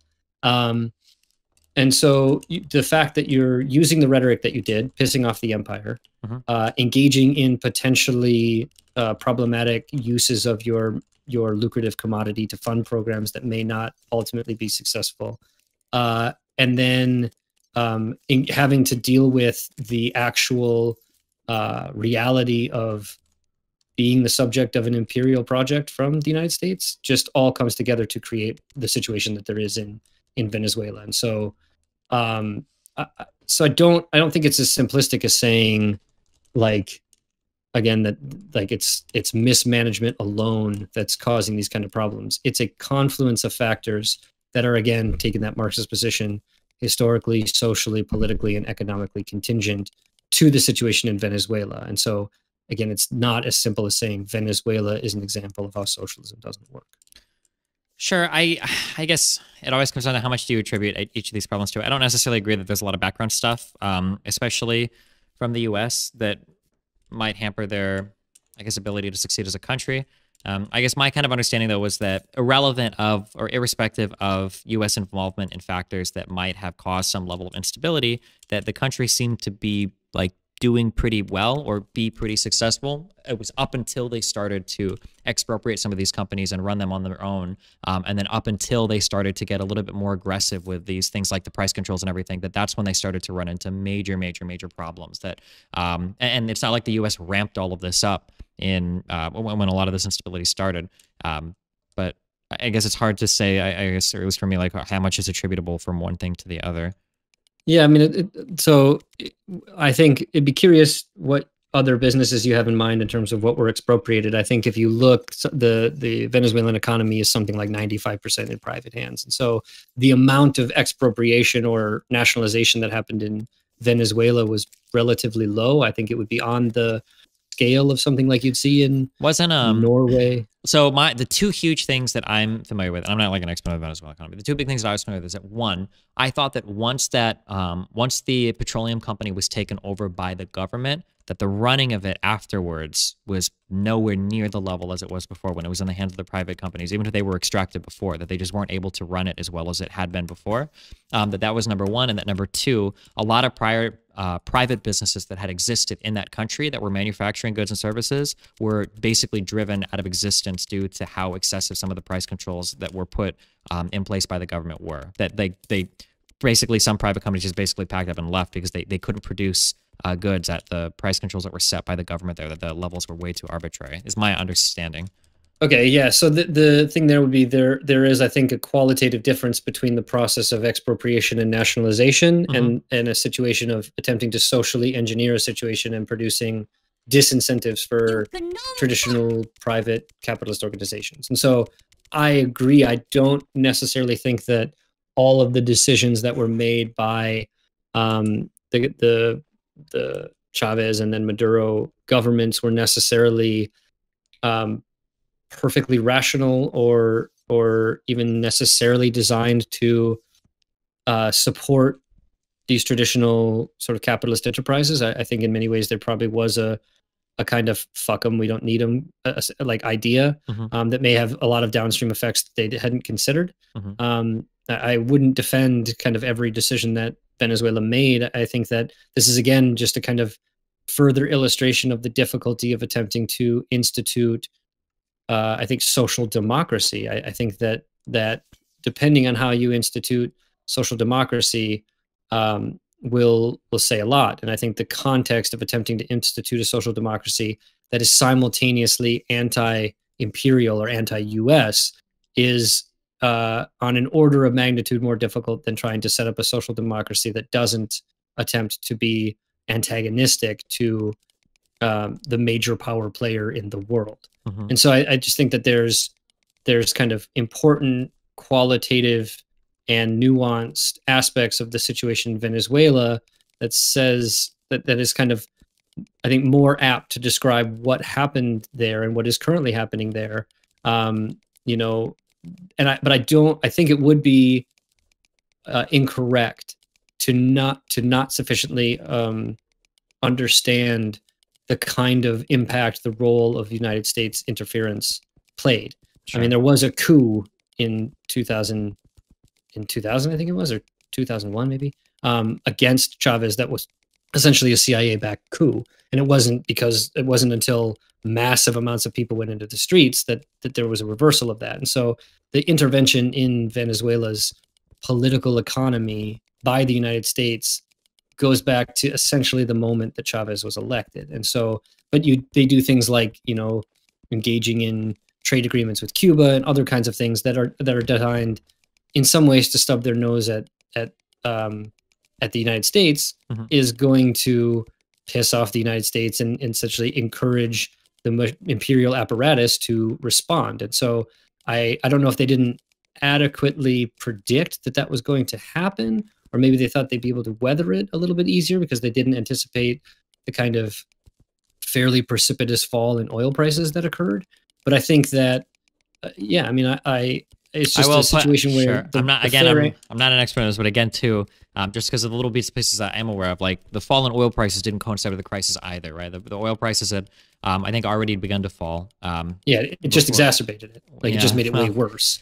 Like, there were definitely problems already cracking, and then you could potentially fill some of those cracks by different policy, you know, but when the dam, you know, implodes, then you're fucked. You know, you can't, like, you're gonna have to pick up the pieces. And again, when you have an elephant on your back, picking up the pieces becomes a lot harder than, you know, the creation of social democracies in Europe were funded and basically in some ways by the Marshall Plan and other projects by the United States in a way that is the exact opposite situation that's happening in Venezuela. You have the attempt to create social democracy on the like with the imperial elephant on your back, rather than being afforded the opportunity to create a social democracy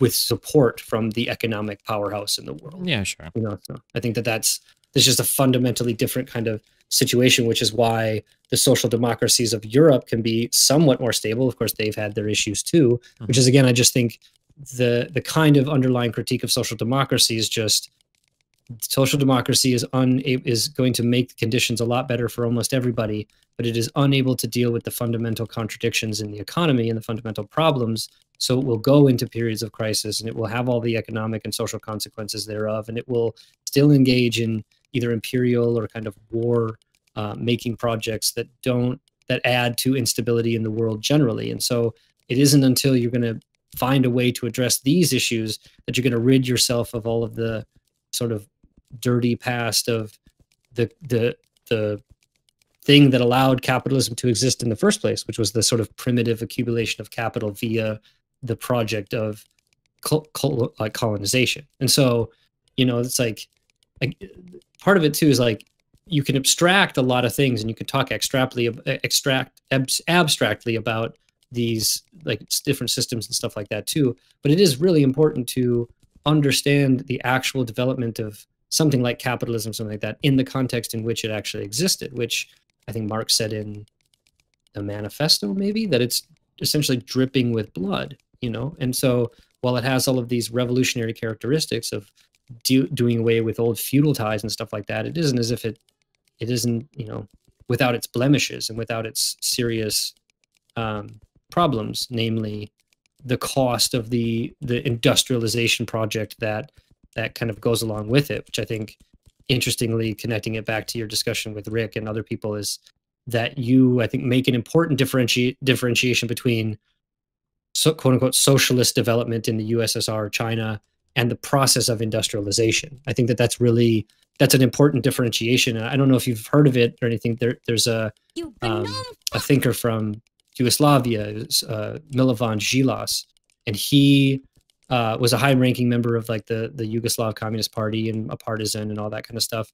But he had this critique that essentially, if you look at the project of the Soviet Union and China and these other quote-unquote socialist projects, what they've really done is just done this kind of state capitalist version and created a new class, which was this like bureaucratic managerial class that sits on top of the workers and decides for the workers what to do. Very much the kind of role of either the managerial class of capitalism or capitalists themselves. And so there's this like creation of a new class that really just fostered a kind of development model. And so you can see Yugoslavia and the Soviet Union and Vietnam and China as this unique industrialization and development project that is highly orchestrated by the state and through usually some kind of body like the Communist Party or something like that, which is different than the industrialization process of, say, Germany or the United States. And whereas that process takes 150 or 200 years and still kills, you know, millions of people and displaces people and has all kinds of ecological disasters,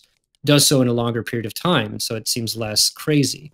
But you do something like the Soviet Union, where you know, essentially industrialize within a generation, and the costs of doing so are essentially the same, but the time in which you pay those costs is significantly shorter. And so, and obviously the context in which you're paying I don't know. I don't know. All that kind of stuff. I don't know if I would agree with in terms of like the cost being the same there, especially not for China, definitely not. And I don't necessarily think for Russia either. I don't think that capitalist economies in the West, I could be wrong, but I don't think they were facing famines anywhere near on the level that Russia was, as it was like rushing to industrialize. And I think that some of the famines that they experienced were kind of a result of that, like that massive rush to industrialization, that there was a lot of like mismanagement there. And I know that we can argue that like, there are a lot of other contexts surrounding this. I think that like mismanagement of firms and the inability to adapt to things is one of the strengths of the capitalist models.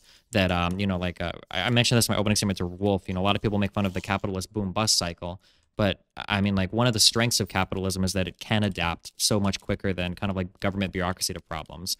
And I think I would take issue with the. Not to say that like Russia is like the best representation of socialism or anything, but the idea that like the costs were the exact same between like the U.S. or the Soviet Union in their rush to industrialization, it feels like Russia paid a bigger or made a bigger bargain with the devil to get there, I think, than a lot of Western states did. Yeah, I mean, that's fair. Especially having studied Russian history, there's almost nothing that Russia has done that it hasn't paid for with significant amounts of blood. So there is a kind of Russian tradition of paying higher costs than are maybe necessary. And I agree. I think it's not that there weren't famines in during the period of capitalist development. They were maybe localized in a way that wasn't the case in the Soviet Union or something like that. There's also again, there is also the dynamic of the project in the Soviet Union sort of being fairly consistently under attack. And so there's this like necessity to do things quicker, and even problematically that you might not do if you weren't sort of either actually under attack or fearful that you're imminently under attack. And so I think that definitely oriented the project of both the Soviet Union and China and Cuba and Russia and Vietnam, Cuba and Vietnam and even North Korea and other places, that this dynamic of the counter-revolutionary reaction to specifically socialist revolutions highly degenerates even what you could possibly see was the best of those projects. And so I think that it is fair to say that there was a kind of potentially extra burden paid by the Soviets and the Chinese, both because of the quickness of the process, the difficulty of the process, but also the decisions that were made. It's important to understand that many of those decisions were made for at least understandable reasons. I think there's an important difference between what's understandable and what's justifiable. But I do think that the justification for some of the decisions made in the Soviet Union are harder to find, but the understandability of them are easier. Like if you understand what happened, you can understand why you'd even do a purge. Like it doesn't ultimately make sense from the 2020 perspective of like history, and you can see that it destroyed the initial like most revolutionary and most advanced sort of layer of the Communist Party, which could have hopefully reoriented it away from this bureaucratic degeneration that it went into. But I think that there ultimately was, you were going to run into significant problems in the process of industrialization. And many of those were either exacerbated by the international dynamics of imperial competition or the internal dynamics of a degenerating, like revolutionary process. Sure. All right. Yeah. So I mean, these things are difficult, and I think that's why, again, this, like, you can't really totally understand what happened in the Soviet Union or in China or something like that without this Marxist perspective. Because if you're looking at the kind of class dynamics and the social, political, historical, and contingency of all of these kinds of things, it makes it much easier to kind of understand that it isn't just socialism bad because of Venezuela, but it's like, what is going on in Venezuela that gives us the ability to understand our own situation and understand what might be some of the pitfalls of something that we'd like to do. Because I'd like to see a mass housing project that would be able to cure homelessness in the United States. But how we do that is an important question. And do we want to follow a Venezuelan model? I don't necessarily think so, but there are things that we can learn from it. And kind of this tendency to kind of poo-poo the whole project in this wide swath of saying, well, Venezuela shows that, socialism doesn't work, is just sort of infantile. Sure. It's a little juvenile, and it's not really helpful to like help us understand what's really going on. And in that sense, to help the Venezuelan people, because I think like it's important for those of us, especially who live in the United States, as the kind of people who are funding the process of destabilization in Venezuela, to be able to kind of see what it is that we can do as individuals to help the situation. And even if that's raising awareness about what actually happened and what's actually going on, and even some maybe of the successes, to be able to cut against the narrative that like everything in Venezuela is fucked, I think is important. And I think that's as little we can do, even from our keyboards, that would help thrust against the narratives that help us produce all of these really unhelpful, labeling and simplifying and hot taking that destroys important, nuanced, valuable conversations in the favor of point gaining and social status getting and all of these like otherwise problematic things. Yeah, I understand. All right. I've got a combo with another Noah guy pretty soon. So do you want to plug your what's your podcast? Where can people find your stuff at? So you could just go to sensiblesocialist.com. It's also like on iTunes and Stitcher and like Spotify and all that kind of stuff. So sensiblesocialist.com for that one. And then the All Things Co-op podcast, you go to democracyatwork.info/ATC, or otherwise you just go to the Democracy at Work YouTube page, and you can find us. Like we do every other Tuesdays when we post. There's, I think, one that came out today, which is about the EVA Cooperative in Montreal. Super interesting, super innovative, like model, one that's like slated for growth using blockchain, like really sort of innovative and interesting. And if you're kind of into cooperatives in a way of thinking about other ways to structure the way we produce and consume, it's well worth looking at. All right, cool. Well, hey, listen, I really appreciate the conversation. If I ever say anything you disagree with in the future, feel free to shoot me an email. We can chat again. All right. For sure. All right, man. I appreciate it, and I hope this was at least a little bit easier for the audience, the normal audience, than Rick's. Yeah. As much as I like Rick, it was fucking hard to listen to. Yeah, I appreciate the conversation. All right, thanks, man. So you say I'll make it to heaven, are you certain, are you sure? Thanks for listening to this episode of the Sensible Socialist Podcast. This podcast is supported by listeners like you, and no advertisements or anything will ever be said. If you want to support the podcast, please go to patreon.com/sensiblesocialist and give today. Also, please give us a review or a rating on iTunes or wherever you listen to the podcast, as it greatly helps. All right. See you next time.